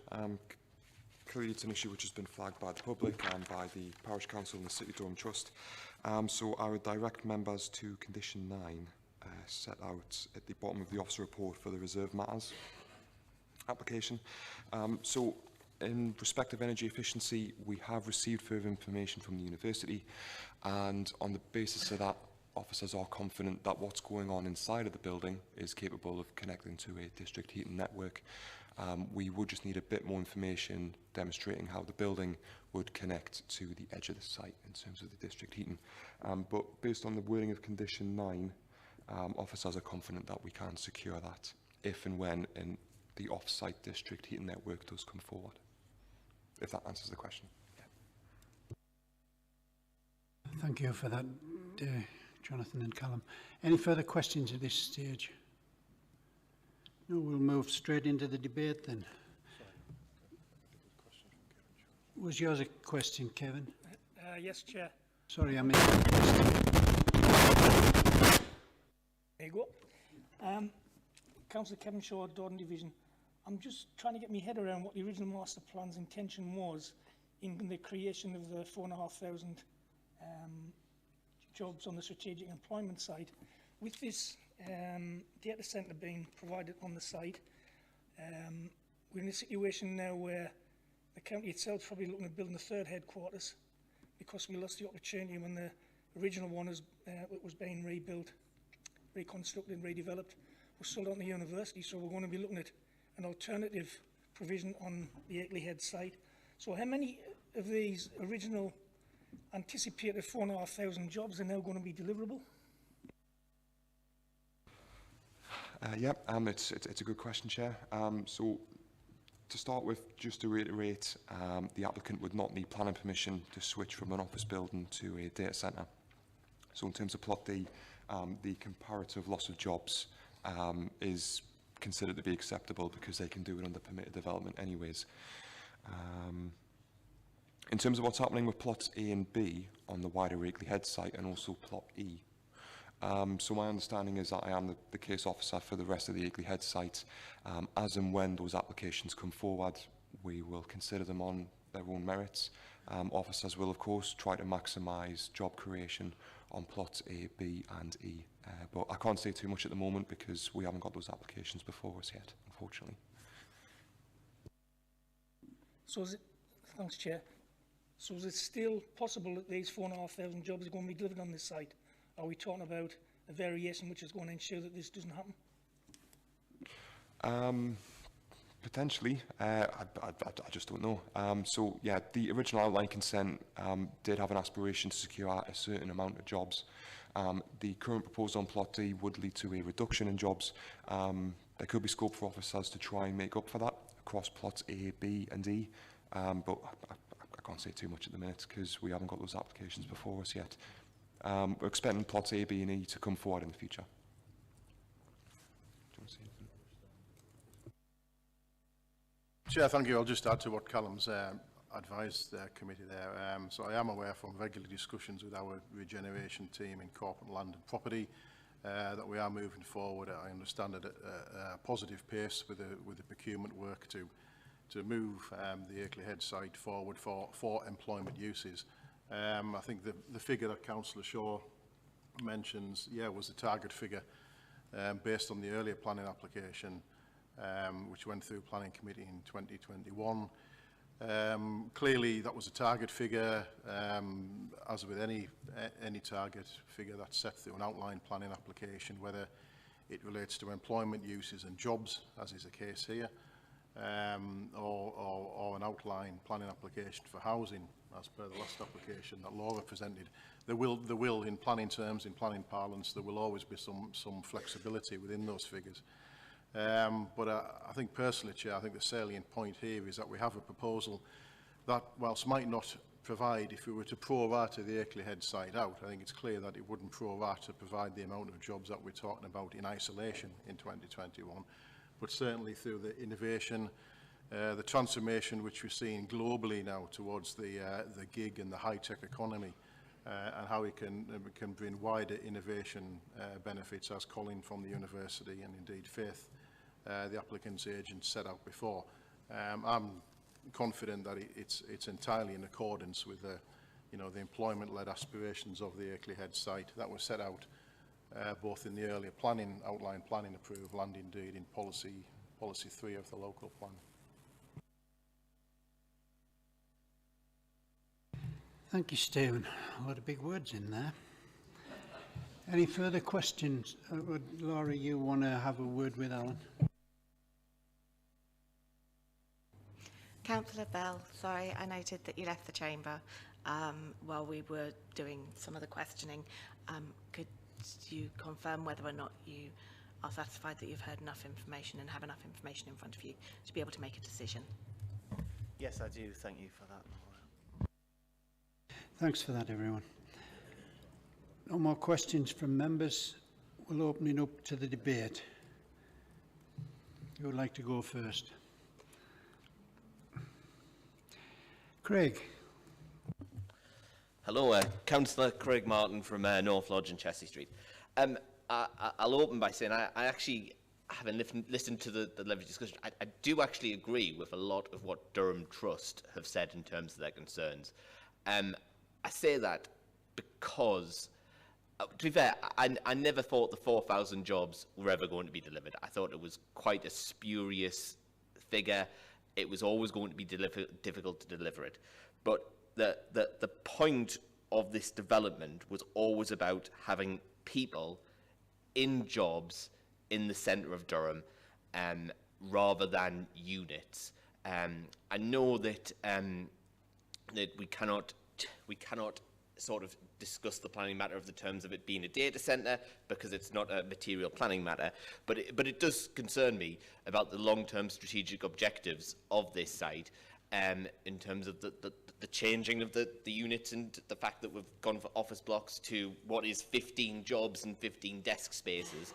It is quite a big concern, but I do feel that that there isn't big enough grounds from a planning perspective to argue the case that that this development would strategically harm the wider development, the basis for it. It does raise some eyebrows. It does make me think that, because the original plan for this site was always going to be, we're going to develop it in stages, and if we can't develop it, if we can't develop the other sites in it, we'll stop and wait for a future point at which we can develop those sites. But I can't see a planning reason why we shouldn't pass this, particularly from the support from the university, parish council, etc. I don't see a reason why we can't support it, but I do have concerns about it, so I shall await for the rest of the debate and make my decision to vote as per then, Chair. Thank you, Craig. David Boyes, please. Thanks, Chair. Yeah, I'm just a little bit confused here. Are we discussing whether this isn't a suitable development in terms of the number of jobs? Because as the NPPF paragraph 86 says, this needs to be prioritised. There's not a great deal we can do. Are we like sort of debating the design of the buildings? Because some of the comments earlier on was that they didn't like the look of the building as opposed to how many jobs is being created. Because as far as the jobs, there's not a great deal we can do as a planning committee. You know, this is we either like sort of accept what the NPPF says, or we don't, and we cannot, because NPPF says that needs to be prioritised and the number of jobs isn't a planning consideration. Now, so that to me is a moot point. Are we now discussing the design of the building? Because there doesn't seem to be many comments about the design, but there were from the objectors.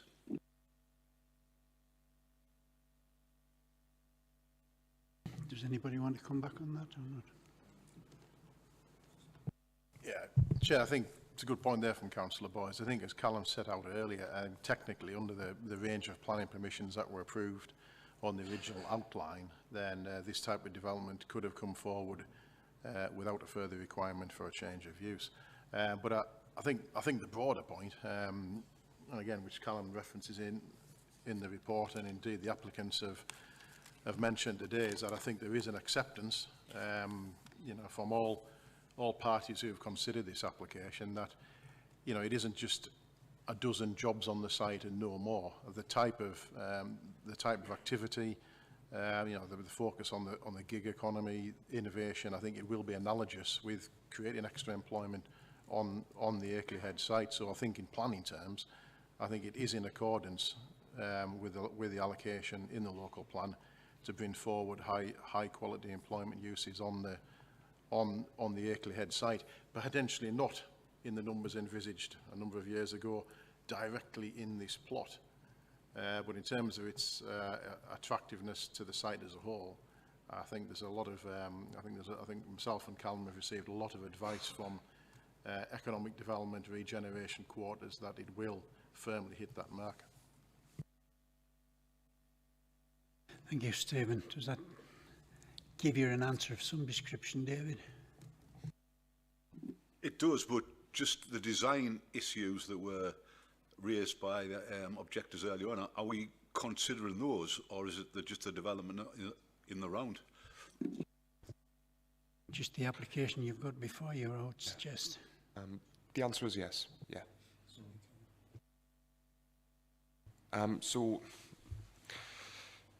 So because the applicant doesn't need planning permission to create a data centre on this site, the main thrust of these applications is to seek the approval of the scale, the layout, the appearance and the landscaping of the development. So yes, I suppose the main thrust is it's the design considerations that are being considered.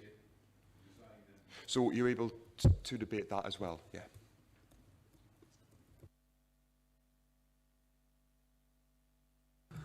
Thank you. Would anybody else like to contribute to the debate? Kevin Shaw. I'd just like to come in because I do, you know, concur with the City Durham Trust here. If we agreed this is a master plan for a strategically important employment site with aspirations of creating 4,500 high quality jobs, what happens if we get another 2 or 3 proposals coming forward that also don't create any jobs? Are we in a situation here where we're just, it's a scandalous waste of opportunity in what this site should have been used for? You know, we could get another 2 data banks coming along. Yeah, fantastic, they are needed, but they could go anywhere. This is probably the most strategically important site in the county. I'd just like to have some assurance, or, you know, if it's possible, that we're going to be looking at what this site was originally proposed for, which was to create high-value jobs, rather than just building a warehouse, which is going to be a data bank. We could get another 2 applications coming along and just get them drip-fed onto the site, and we end up with nothing here. Yep, Chair. So it is a valid concern. As I mentioned before, my understanding is I'll be the case officer when plots A, B and E come forward, and we can ensure that those applications come before members of this committee. And if those proposals do also lead to comparative loss of jobs, we can take a look at it at that point. But I think it's very difficult to resist the current scheme based on what might happen on plots A, B and E. I think it's probably a point to discuss at that moment in time in the future, if that helps. It does, Chair. Thanks very much for that. That was very helpful. But if we've got a master plan in place and we're going to be drip feeding developments coming through that contrary to what the original master plan was, I concur with the trust here. It's about time we had a new up-to-date master plan which will ensure that what is coming forward is agreeable for the site itself. You know, you're saying, yes, we've got to agree every development in isolation as it comes through, but the impact on the knock-on impact of that is we could end up with nothing here. And that's not what was within the original focus of the master plan itself. Yeah, if I'm coming on that, Chair, it's so, you know, I'm sitting here as an officer in the planning team. It's probably more of a discussion to be had with CPAL, and I'm sure CPAL will be wanting to work closely with members on that. I can't speak for CPAL, unfortunately, but yeah, hopefully schemes coming forward on plots A, B and E will look to maximise those benefits at that point in time. It's probably a discussion I have with CPAL. Thank you. Alan Bell, please. Thank you, George. And then Doug. Yeah, it is valid points on the, you know, what Kevin's highlighting there in relation to the employment, but we also got to remind ourselves that in 2021, that when that application came forward, things have massively changed in the 4 years, and I think Stephen hit the nail on the head there in relation to, you know, the new digital era which we are in here. And the 6,000 jobs, whatever was, you know, was only ever an aspiration. They weren't set in stone. It's not as though we going to sort of give up something what we had, because we never actually had them jobs. It was just something that was an aspiration at that time. And, you know, as we sit here today, we can only go on the application which is before us. And, you know, it puts Durham on the map in relation to the data centre in sort of, you know, in the location where it's at. And for that reason, I've got no problem with, you know, moving this application forward as proposed by the case officer on that. Thank you, Chair. Thank you, Alan. Douglas. Thank you. Yeah, no, I like other councillors, I feel great sympathy for both perspectives on this, and I suppose I have some concern about what you might call maybe the labour intensity, the job intensity of the site, and ensuring that you know, we have jobs in the centre of the city. But nonetheless, I think really that's not what what's within our scope today to vote on, and that the question really about the data centre is that's already set out at the beginning, and that's something that doesn't need permission, and we're looking at these conditions here today.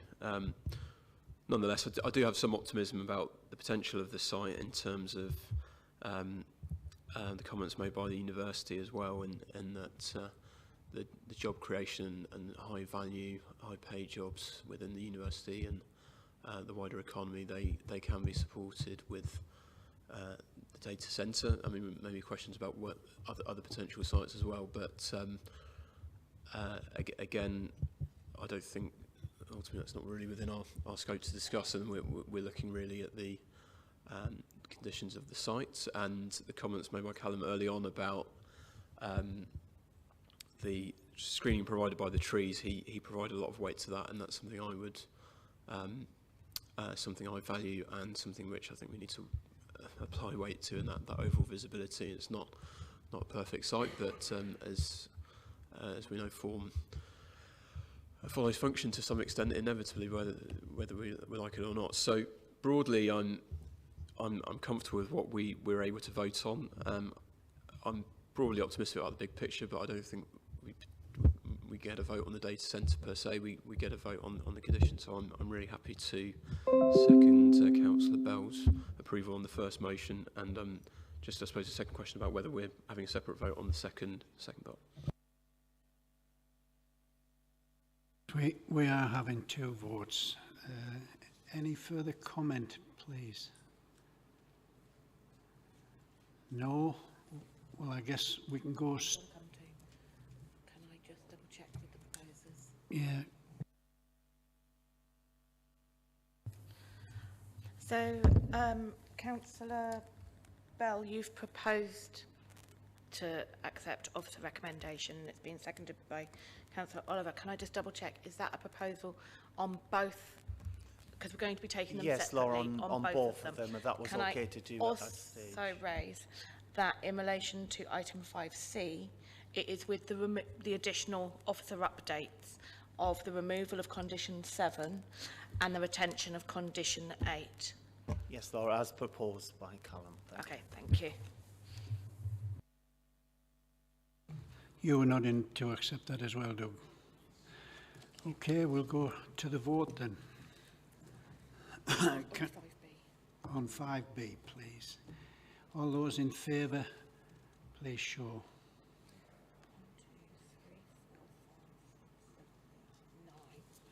All those against? No abstentions.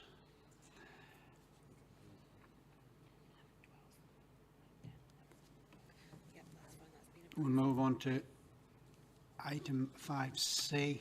All those in favour?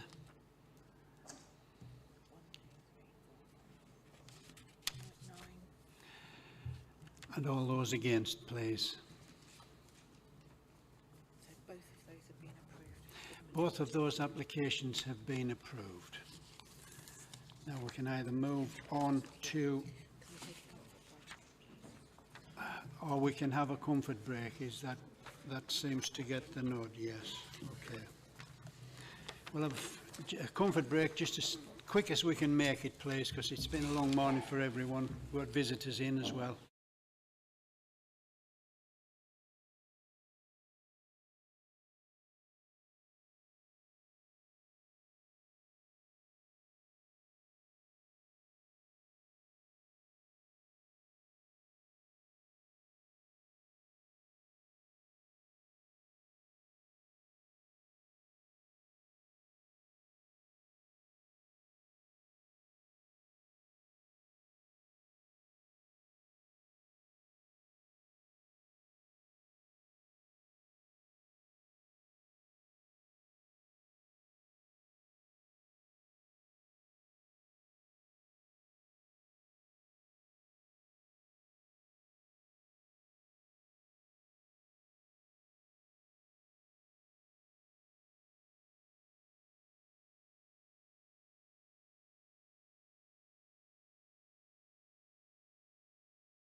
was 5 minutes off 15, but never mind.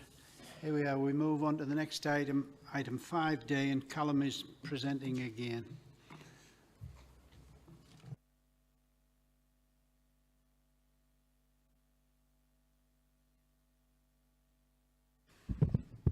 Thank you, Chair.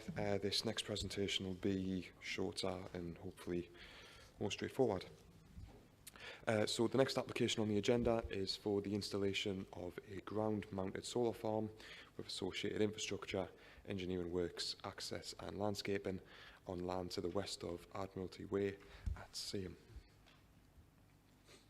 So the first slide shows the location of the site in red. And the next slide shows the site location again in red, and hopefully this slide gives a clearer picture of the site's surroundings. The site is located in the open countryside to the south of Seaham and Dorden. To the far west of the site is the A19 and the Dalton Retail Park, seen on the left edge of the photo. To the immediate west of the site is a golf course, whilst an industrial estate is located to the east. To the north is a former waste landfill site, and to the south lies the A1A2, which is set within a cutting, beyond which are open fields which benefit planning permission for the development of 1,500 homes known as Seaham Garden Village. That development is currently under construction. To the southeast of this site, on the opposite side of the A1A2, lies East House Farm. And the next slide shows a closer photo of the site. The site features a notable ridge with the diagonal line at the centre of the site, which can just be seen there on that photo, showing the crest of the ridge. The site features existing screening to the west and to the south through existing trees and hedgerows.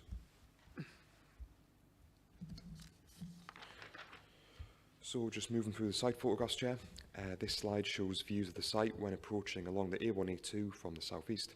The previously mentioned ridge line can be seen along the horizon, just in the centre of the photograph there. And again, another photograph from the A1A2, this one taken from the footpath. And these are some photographs taken from the southeast, a little bit closer to the site.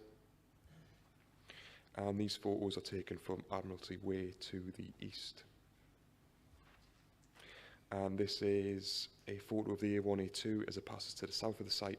So on the right hand side you've got the current site beyond the hedgerow, and on the left hand side beyond the hedgerow you'll have Seaham Garden Village. So the next slide shows the proposed layout of the development. The majority of the solar panels will be orientated southwest to maximise solar gain, whilst also reducing solar glare. Access to the site would be sought from Admiralty Way to the northeast. Existing areas of woodland are shown in bright green to the east and west of the site, whilst the darker green areas at the northern, eastern and southern edges of the site show some proposed tree planting to provide additional screening. The northern end of the site has also been amended to provide large areas of open ground to enable skylarks to land within the site at the request of the ecology officer. The next slide shows a typical section of the proposed solar panels. The panels would measure 7 metres in depth and 2.5 metres in height. The next slide shows the proposed substations. These would measure 2.6 metres in height and 3.1 metres in height respectively. These structures are commonly found on commercial solar farms, and their scale and design are considered acceptable. The next slide shows the location of the proposed drainage swales and bunds across the site, shown as the green lines. Due to the site's steep gradients, the drainage officer had initially sought an amended surface water drainage approach, and the drainage officer has advised that they now have no concerns with this amended scheme. So just to summarise the received consultee comments, Chair, we have received no objections from statutory and internal consultees, subject to recommended conditions. The landscape officer has raised concerns with the visual impact of the development at both a local level and within the wider landscape, though they have not formally objected. We've also not received any representations from the public or from any parish councils. And just to highlight, Chair, this is unusual for a commercial solar farm, as these forms of development do typically attract a lot of public interest. So just to summarise,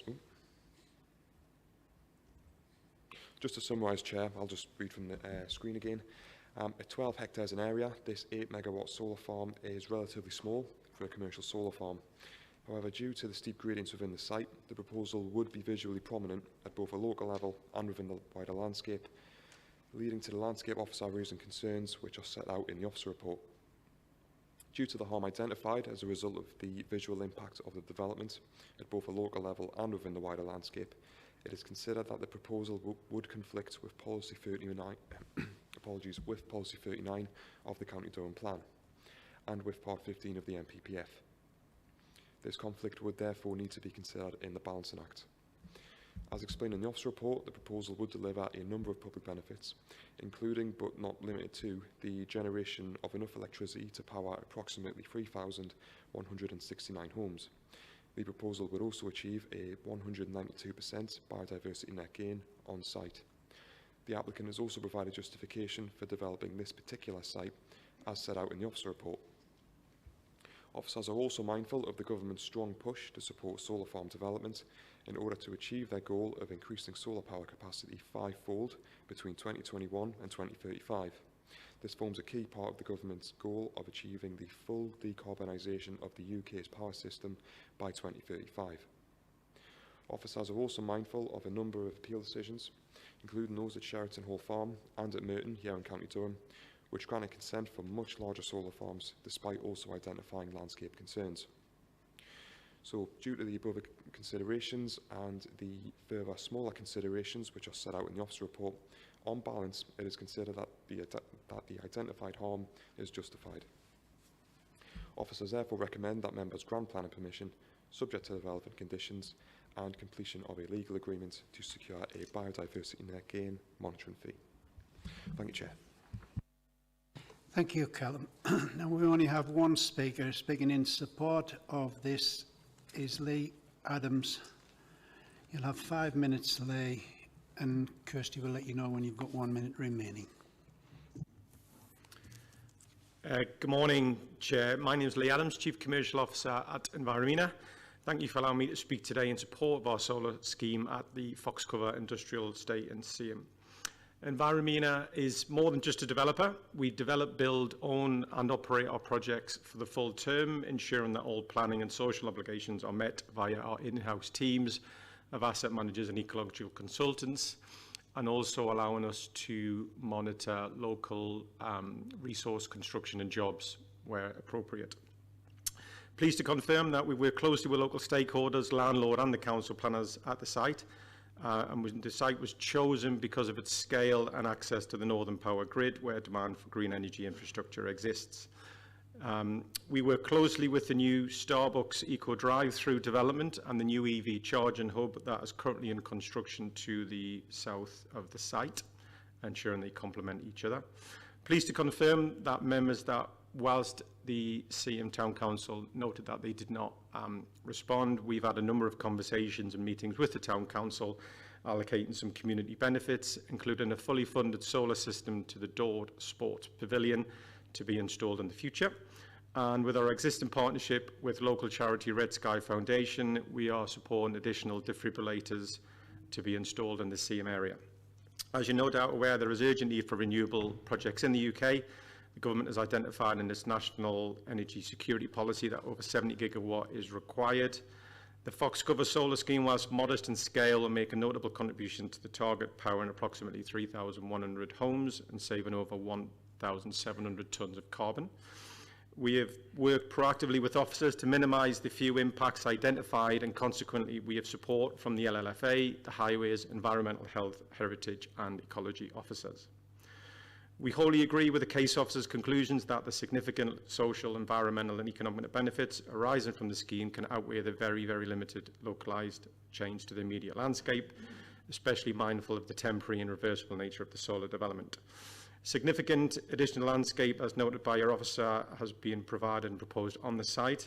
Over 1 kilometre of new native species and hedgerow and approximately 4,000 square metres of woodland, together with 8 hectares of new meadow grassland habitat. This will deliver well in excess of the required 10% biodiversity. This is noted that we're delivering over 190% of the biodiversity net gain for the site. And it's also clarified that no best and most versatile soils are present at the site, as confirmed by laboratory testing, therefore making this a great site for a solar development. In summary, the scheme will help meet the UK's decarbonisation goals and clearly represent sustainable development. We support the case officer's conclusions and thank them for their time through the process, that the scheme is acceptable in planning terms, and we respectfully request that the planning permission is granted. And I'm happy to answer any questions from the Chair, Board and or members. Thank you. Thank you, Lee. Do you have anything to come back with, Callum? No. If members have any questions, happy to help. Any questions from members then, please? Jonathan? Just one quick question. In relation to the biodiversity net gain, I note that a lot of that is related to the need to secure habitat for skylarks, which need a particular sort of meadow management.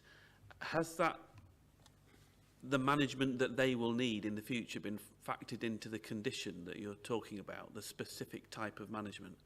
So locking the developer into doing that in the future?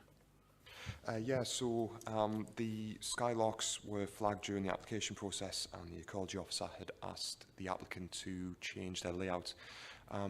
They had relocated some of the solar panels from the northern end of the site further south to provide a more open area of land where the skylarks can land and then take off again. Yeah, in a nutshell, the ecology officer is content with the information that came in, and that would be covered between the B&G condition and also the approved plans condition. So we're confident we'll secure it, yeah. Thank you for that. Any further questions? Could I ask a question, please, on what grading the land is? Yep, Chair, so it's grade 3B, which is defined in the NPPF as not being best and most versatile. Yeah, that's a sad description. Doug, do you have a question?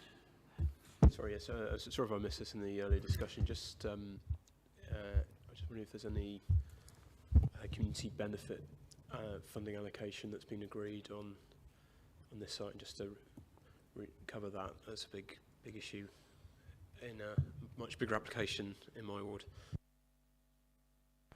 So we don't have any such agreement under this planning application. I note the applicant mentioned they'd been in discussions with the Town Council separately outside of the planning process.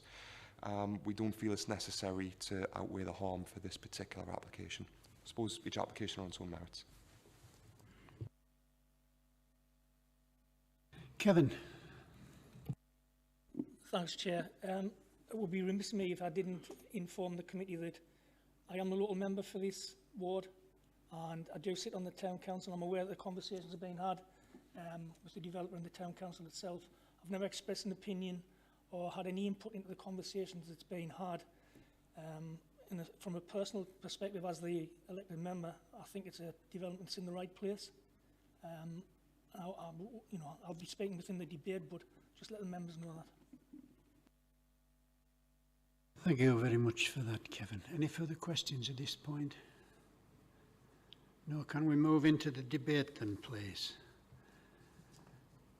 Anybody got any opinions? Kevin, you can go first to Jonathan. Thanks, Chair. Just one quick question in regards to screening. Is the intention for trees to be around the site itself? It does mention within the report that there will be limited screening because even though trees will be provided, it would still be seen from different locations. I think that's the first point I would like to make.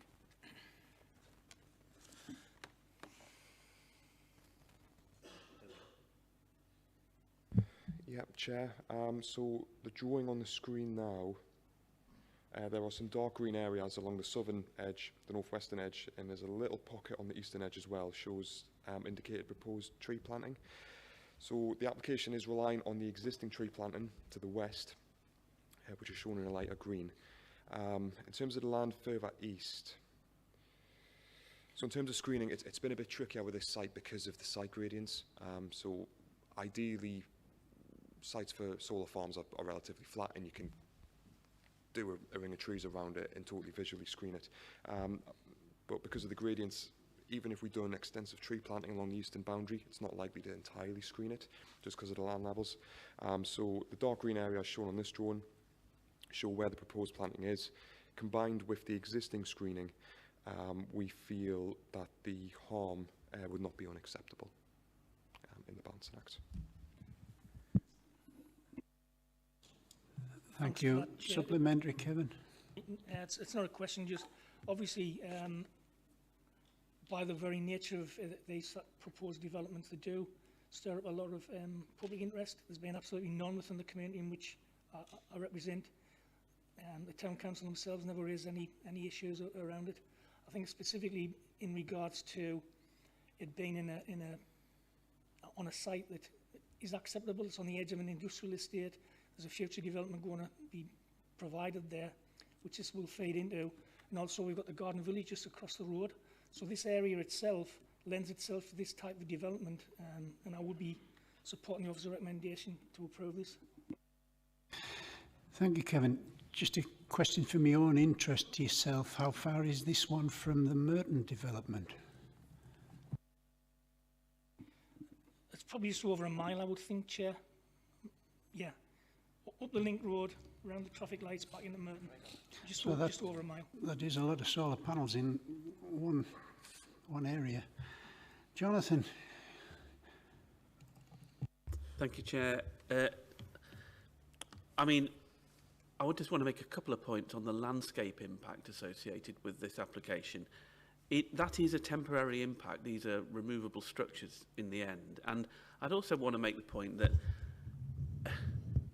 consideration of landscape impact is very much a subjective matter. One person's impact is another person's. Actually, that's quite a nice view. So that varies from person to person. I do think that impact anyway is very much overbalanced by our urgent need to reduce carbon associated with energy generation and also to tackle our biodiversity emergency. And this development does both of those two things exceptionally well. So I'm happy to propose that we support the officer's recommendation to give approval. Thank you for that, Jonathan. Alan Bell. Thank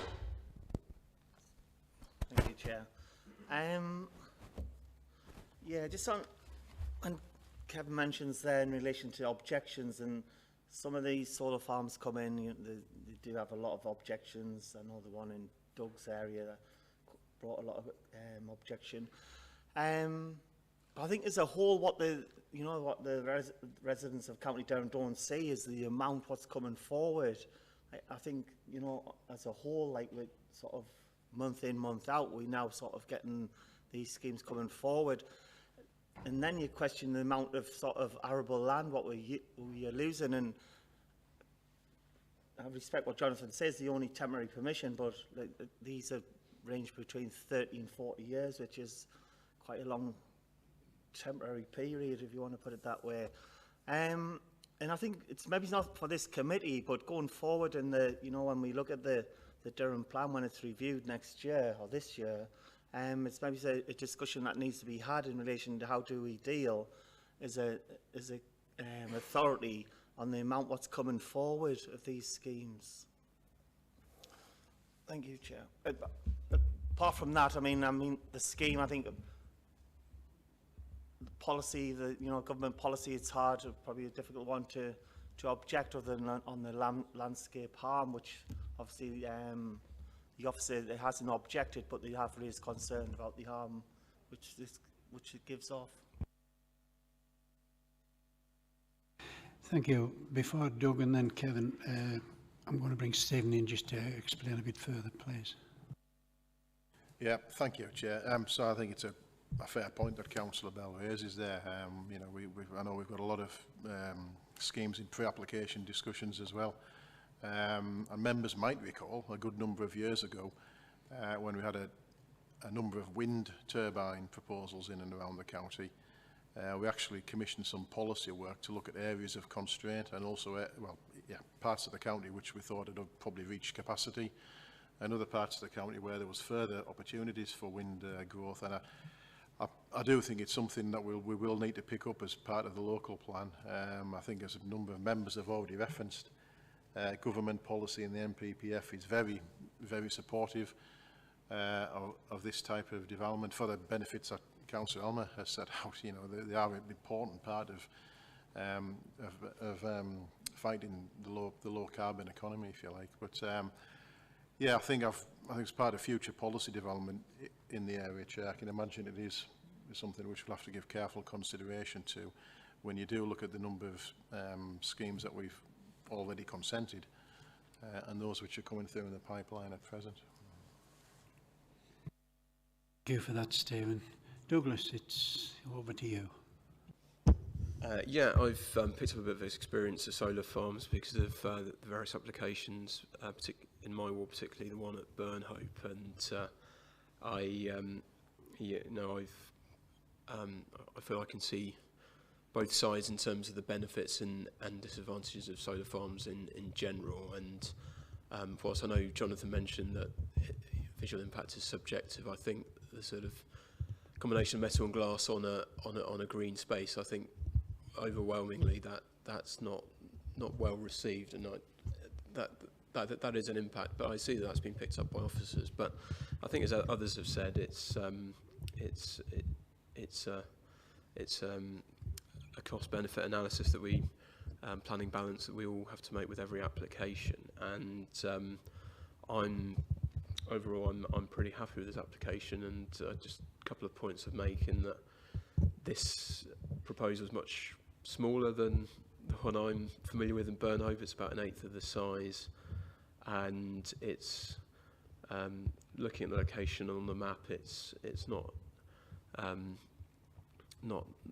view that's accessed in the same way as other developments. It's quite an isolated location. So I suppose I have some slight visual concern about it, but I think that's more than overwhelmed by everything that Jonathan rightly says about the carbon emergency and the need for green energy. So this is a site which I'm happy with, and happy to support others on the committee in voting with the officer's recommendation.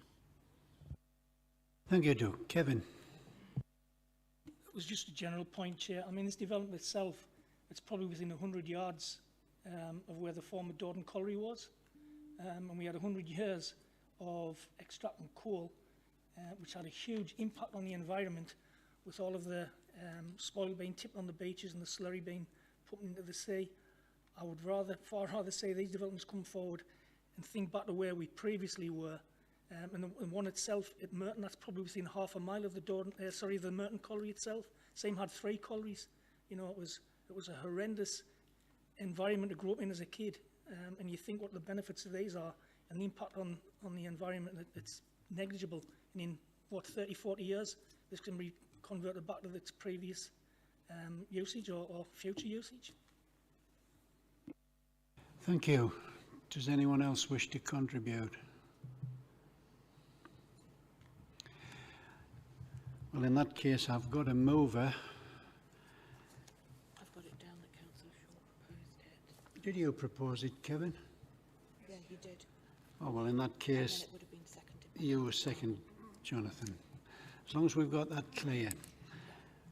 All those in favour of approval?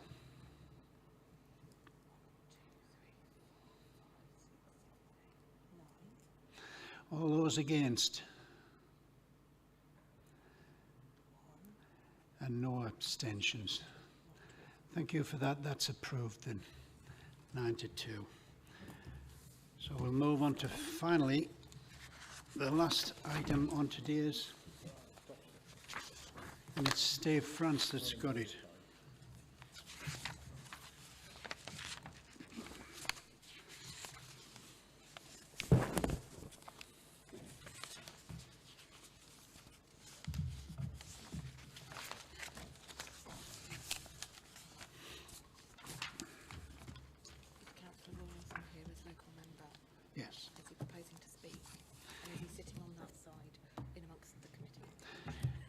Just before you start, Steve, James, are you going to speak to this?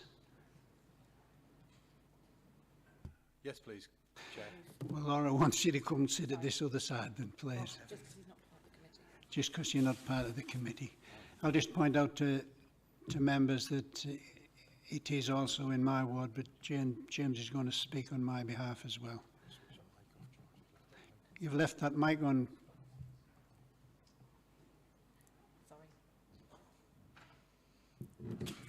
Thank you. You're causing a disruption, man. Square up. When you're ready, Steve.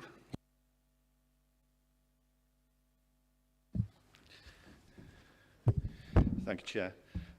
Another solar farm. Construction of a solar farm for 16 megawatts of solar farm, along with some ancillary structures, including a battery energy storage system and other associated infrastructure on land southwest of West Farm at Stainton, near Barnard Castle.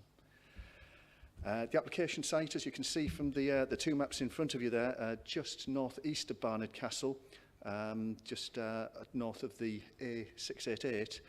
And I'll show you on, probably easier to see on the upcoming pictures, but the villages of Stainton are to the north-east of this, Stainton Grove, the other side of the 688, immediately east, and the main settlement of Barnard Castle is to the south. Like I say, easier to see on the aerial picture, and I'll point out some pertinent forms in the landscape there. So obviously the application site is the red outlined area there, and surrounding this and described in your report are the footpaths, which are these dotted areas. Most important and most affected is footpath 4, with footpath 3 also affected on the south side, both of which come from West Farm, which we'll see in the photographs, which is part of the linear village of Stainton, which, as I say, is to the north-east of the site. Two main roads, the A688 and the A67, which is just off the bottom of the picture there. The site is on a slightly sloping land. The land slopes down to Black Beck, which is in the bottom of the valley here, slopes up steeply to the hedge line with this area of trees. The site flattens off to a large extent and then climbs up again towards Stainton village. Other relevant parts of this for your report are the disused railway line, which is in the process of being designated as a footpath. That's a well-used leisure use. And obviously facing this, as you'll see from some of the photographs, there's some of the new housing estates which are being built along the A167 there. You can see Teesdale School and the associated playing fields on one of the footpaths down to the railway line and across up to the site. You can see there's a community centre, the hub, in this part of the site, and the intended destination of the power created by this, the GSK factory, which is currently easily identified in the landscape by 2 wind turbines which are coming towards the end of their life. You can see Barnard Castle to the bottom there, which obviously has the heritage assets of the castle and the Bose Museum there, which are considered in your report. But this effectively is agricultural land to the north of the settlement. This is shown by the photographs. West Farm, which I've just mentioned, is the development, just you can see to the left-hand side of that top photograph. It's both farm and a farm conversion there, and the 2 footpaths, 3 and 4, run down from that, one cutting across that photograph to the site and round and through the site. But you can see from the following photographs, effectively, this is agricultural land. It's important to note that the historic field boundaries, the general layout of the countryside there is unaffected by this. There's no tree loss. The solar farm seeks to fit within that landscape and to enhance it, to try and screen by degree. But as you've just heard on the previous presentation, obviously on sloping ground, that's to mitigate rather than completely screen a development. Again, views this time looking back from the 2 principal roads. The top photograph is from the A688 looking across the site. That lighter brown band you can see forms effectively one of the bottom boundaries of the site and is where the Lartington water pipe that you've discussed previously in this chamber has recently been implemented. The bottom photograph is taken from the A67 Darlington Road with one of those new housing estates I mentioned on the left-hand side there. So it will be visible in longer views. As you'll see from the report, the land involved in this and all the surrounding countryside is designated as high landscape value, and that has implications to the planning balance in terms of policy 39 of the plan. The area of outstanding natural beauty, now known as the national landscape, is to the west of this site. The National Landscapes officers have been consulted in this. The separation is about 5 miles. The scheme has been amended during the course of the application to mitigate both local harms of people passing through the development on the footpath by alternate fencing, more landscaping, widening the footpaths, and also to enhance the landscaping to mitigate in longer views to the extent that there's no objection from the National Landscapes people, and the harms that the council landscape officers have identified for the localised effect have been reduced by the applicant's considerable efforts during the course of the application. These photographs passing through the site, and again, taken at a warmer time of year, you can see it's been recently cropped there. The photographs effectively show the footpaths through the site, and that the hedgerows and the mature trees on those hedgerows are landscape features which are going to be enhanced as part of the development. The next slide shows the maximum possible area of the panels being laid out. Pertinent to this photograph as well is there is a permissive path being proposed along the bottom of the site, along the south boundary, which will kink around that area of trees, which will effectively connect footpaths 3 and 4. As ever, with the urban fringe, there's a degree of casual trespass at the moment, unfortunately, and that'll help mitigate that and reflect an obvious desire line from the local residents as they're using the landscape. As originally submitted, and if I could just use my little pointer, oops, sorry, wrong one. There was the ancillary structures, the BESS, the battery energy storage systems, the substations and the like were concentrated in this part of the site. And that, it was thought, it was criticised by local residents who use the footpaths, and in industrialising the parts of the countryside which were most critically used and most obviously used by the locals' leisure use. These have therefore been relocated along the access road and service road, which will be integrated into the panels. And in that remaining area now, there's additional pasture planting and information boards, effectively explaining what the footpath users will be passing through. Like I say, there were improvements to the fencing for a less industrial effect on that, and planting there. So you're not going to not know you're there, but the fact that it explains what is there will be represented on site, and possibly brings me to one of the main elements of this, in that there is obviously a direct connection between this and the end user of this site. Usually when you're presented with solar farms, it's to the greater good. You're told it'll benefit 3,000 homes as it goes into the grid. There is a direct connection between this solar farm and the local employment and local industry, one of the significant employees in Barnard Castle, immediately off the site there. There will have to be another planning application if you approve this to get the physical connection between the sites in terms of the wire connections. But this is a direct benefit, and that's pertinent in members' assessment, in your assessment and our conclusions in the planning balance.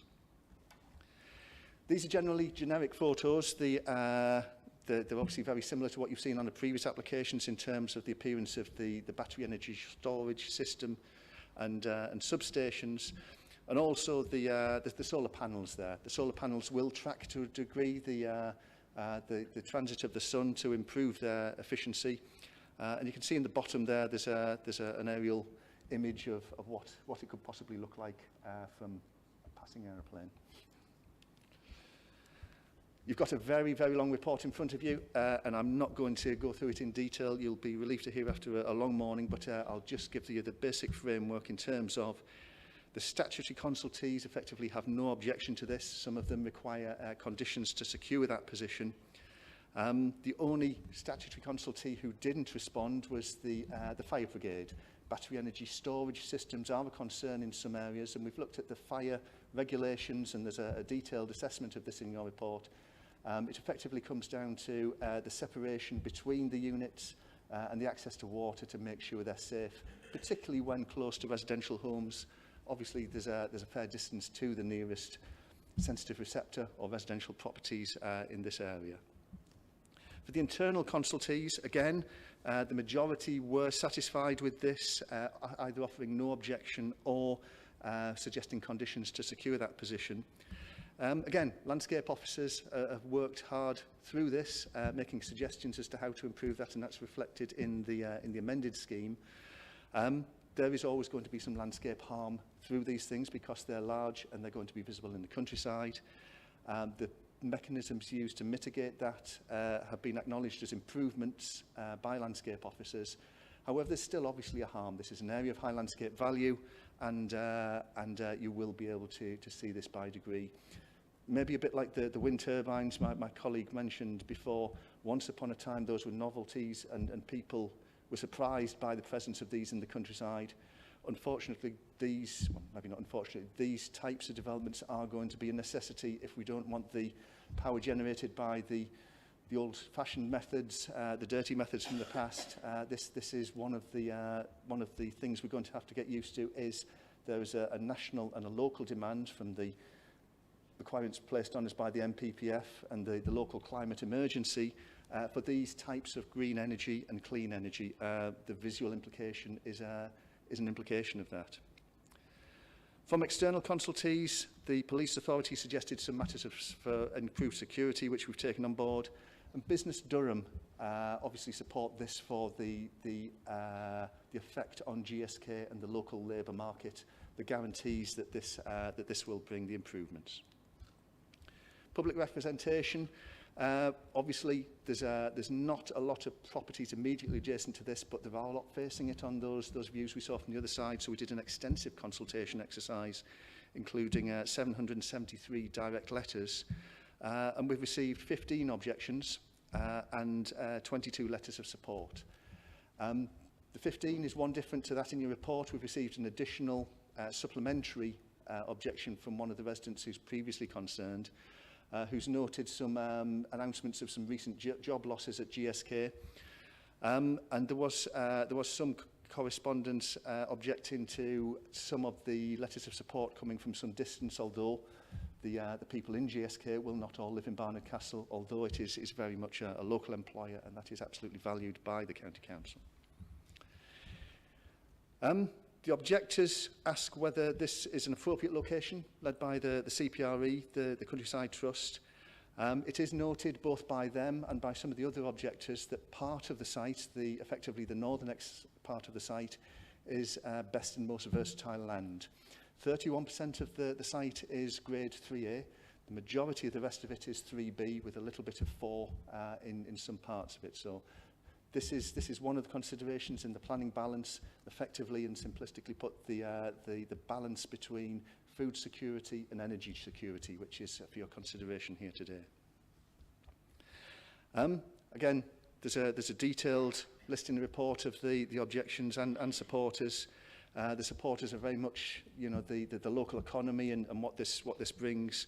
And it was interesting that the one neutral letter that came in did acknowledge the efforts the applicants' pre-application discussions with the parish council and local residents have come, and how those have been reflected in the scheme for protecting the footpaths and landscape quality. The key considerations, and again, you've heard the benefits of solar farms and the climate emergency and the MPPF and the government's general push for these things, so I'll not repeat those, but I will say they are an imperative for the planning system. Development in the countryside, this is, as I say, an area of high landscape value, so there is a higher level in terms of the harm that this brings to the countryside that has to be assessed in the planning balance. Having said that, whilst the landscape officers maintain an in-principle harm for this type of development, they don't, again, object per se to this. A lot of their requirements in terms of the mitigations haven't been met through the application. For recreational amenity, the use of the footpath is transformational. You will be going through a solar farm, it will be visible. There will be extensive planting along the boundaries and a wide channel through it. There will be the pasture planting that I mentioned before, but there will be a change in the landscape. albeit, and again, as previously discussed, a temporary change, but temporary in the scope of solar farms does mean 40 years. Residential amenity, the separation from the settlements is good. You know, the aerial photographs we looked at before showed there were no immediately adjacent properties. Where there has been significant objection to potentially Glint and Glare, it's actually from Stainton Village for the most part, on the hill to the north, the direction away from which the panels will be pointing. Environmental health officers have looked at Glint and Glare, both for residential amenity on the surrounding roads, to make sure there's no issue with that, taking into account that these panels do pivot to follow the sun as well, and have concluded that that aspect in terms of residential amenity is acceptable. We've looked at all of the other aspects in the report, including the effect on cultural and heritage assets from the Castle and Bowes Museum, but also from the effect on the field system and the appreciation of what's a historic footpath. This is an old footpath between the village, which is a particular concern to some of the residents. And acknowledging there was some harm to that, we do note again that there is no removal of trees, hedges, footpaths. You know, the site does work around the existing agricultural and heritage and recreational environment. In conclusion then, this is about the harms to the countryside versus the benefits to benefits of the development as set out for employment and the like. And again, I think I do need to stress, I think this is slightly different to what we usually get in terms of that general benefit to something that is going to have an effect on the local area, but is going to have an actual direct benefit to the local area in terms of securing the employment and supporting one of the principal employers in the town. The application, as I say, has been amended during the course of the application. The harms identified are, from landscape officers, localised rather than distance on the old ONB national landscape. And effectively, this is supported by officers with a list of benefits laid out, not least of which is the biodiversity net gain. Again, as my colleague set out on the last application, the requirement's 10%. I think this one's 168% in terms of biodiversity net gain. So, as ever, I'll leave you with the photograph. The recommendation is for approval subject to a legal agreement to secure the monitoring fee to make sure that the biodiversity net gain is delivered. There's an extensive range of conditions to protect various amenities, but I welcome your questions. Thank you, members. Thank you, Steve. Next, it's over to the local member. You have unlimited time, but we're all getting hungry. Thank you, Chair.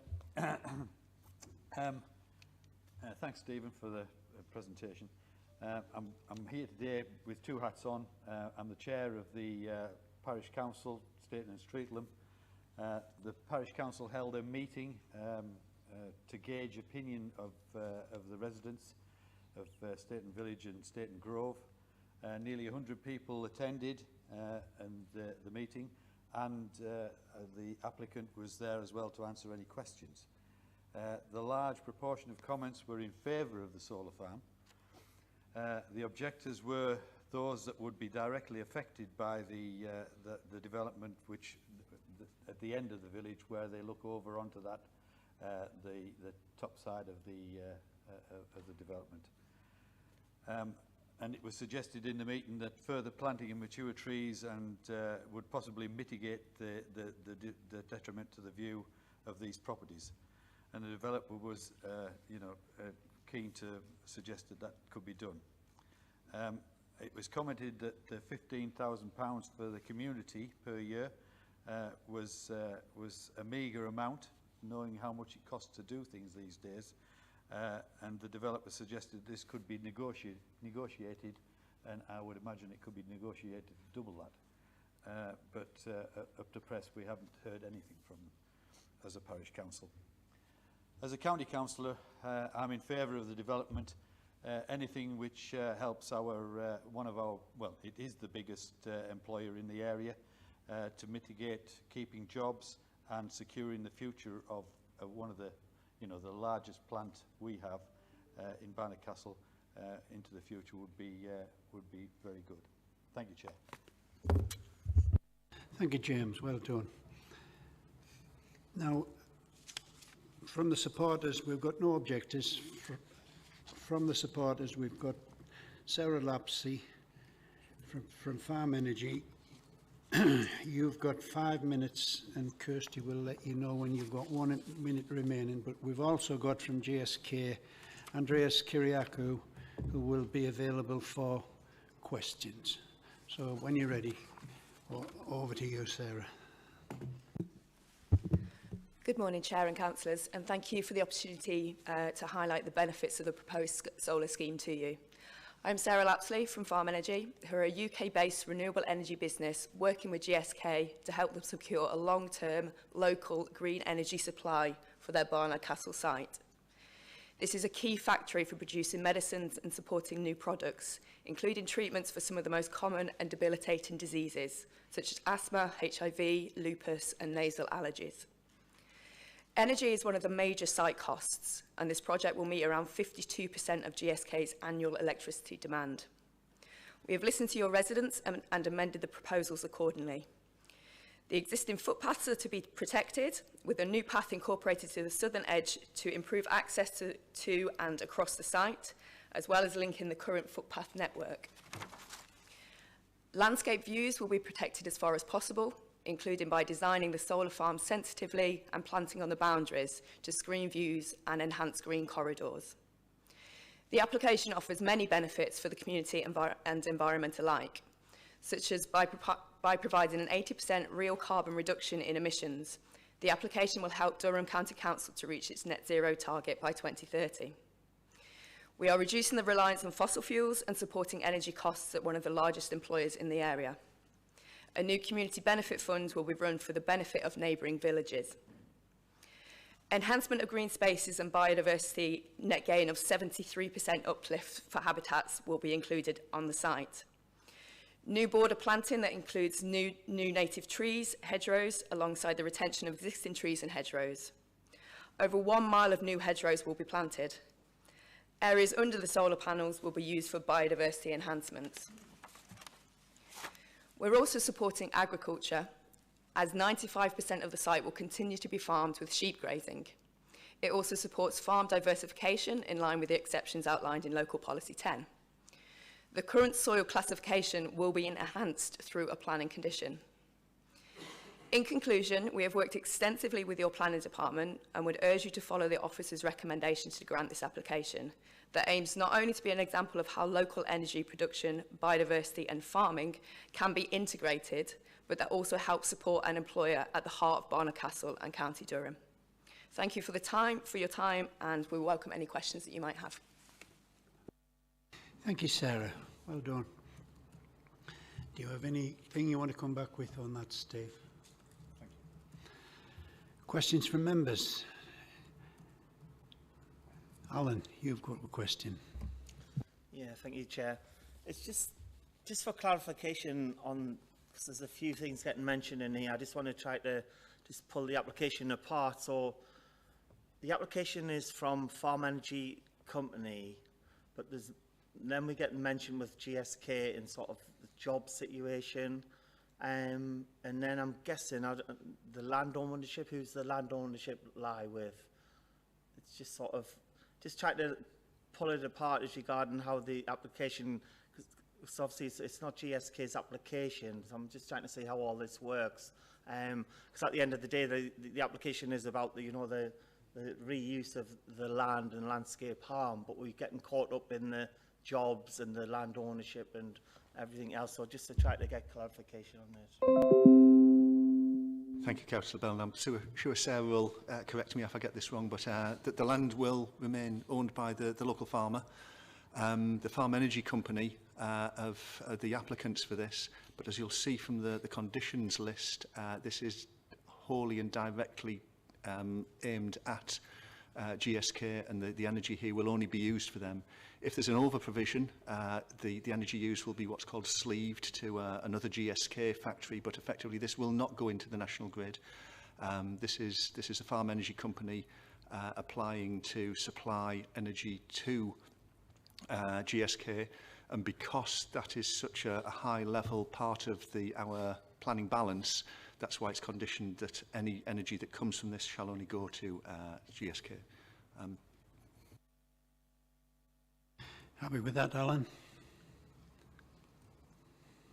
Yeah, it does clarify it, but so the application is from, as in a private company rather than GSK, who I guess then will supply the energy to GSK at whatever cost. The Farm Energy Company are a specialist in this type of development, and GSK have employed them to do this. Are you happy with that, Sarah? Thank you. Any further questions? No questions. We can open the debate then. Who would like to start off? Craig? Yeah, Chair, I think like when we think in comparison to the last application, I think the downsides of this is that the harm to the countryside, the environment, the views and stuff is far much greater than here. But it's just, but on the positive note, this is a direct benefit to an organisation that brings so many economic benefits to County Durham and so many direct benefits to the Barnard Castle area. It is overwhelmingly a positive scheme, and I'd move that we support the officer's recommendations, Chair. Thank you for that, Craig. Anyone else wish to contribute? Kevin? Yeah, just very briefly, Chair, I'd like to second that. For that, you too. Doug, you have a word.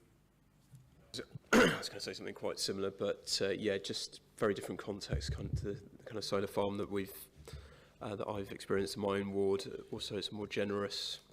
If you look at it, the community benefit on a sort of per acre basis, it is more generous, and I think bringing resident, I mean the environmental case is obviously crucial, but and that's the overwhelming factor in terms of the planning balance. But I also think it's important to bring local people with you, and the fact that we've got this concentrated benefit with the local employers a big plus as well. So yeah, happy to vote with the other members on this one. Thank you for that, Doug. Any further comment from the committee? No. Well done then. We can go to the vote. Since we've got a mover and a seconder, and you've got them written down, Laura. All those in favour of approval?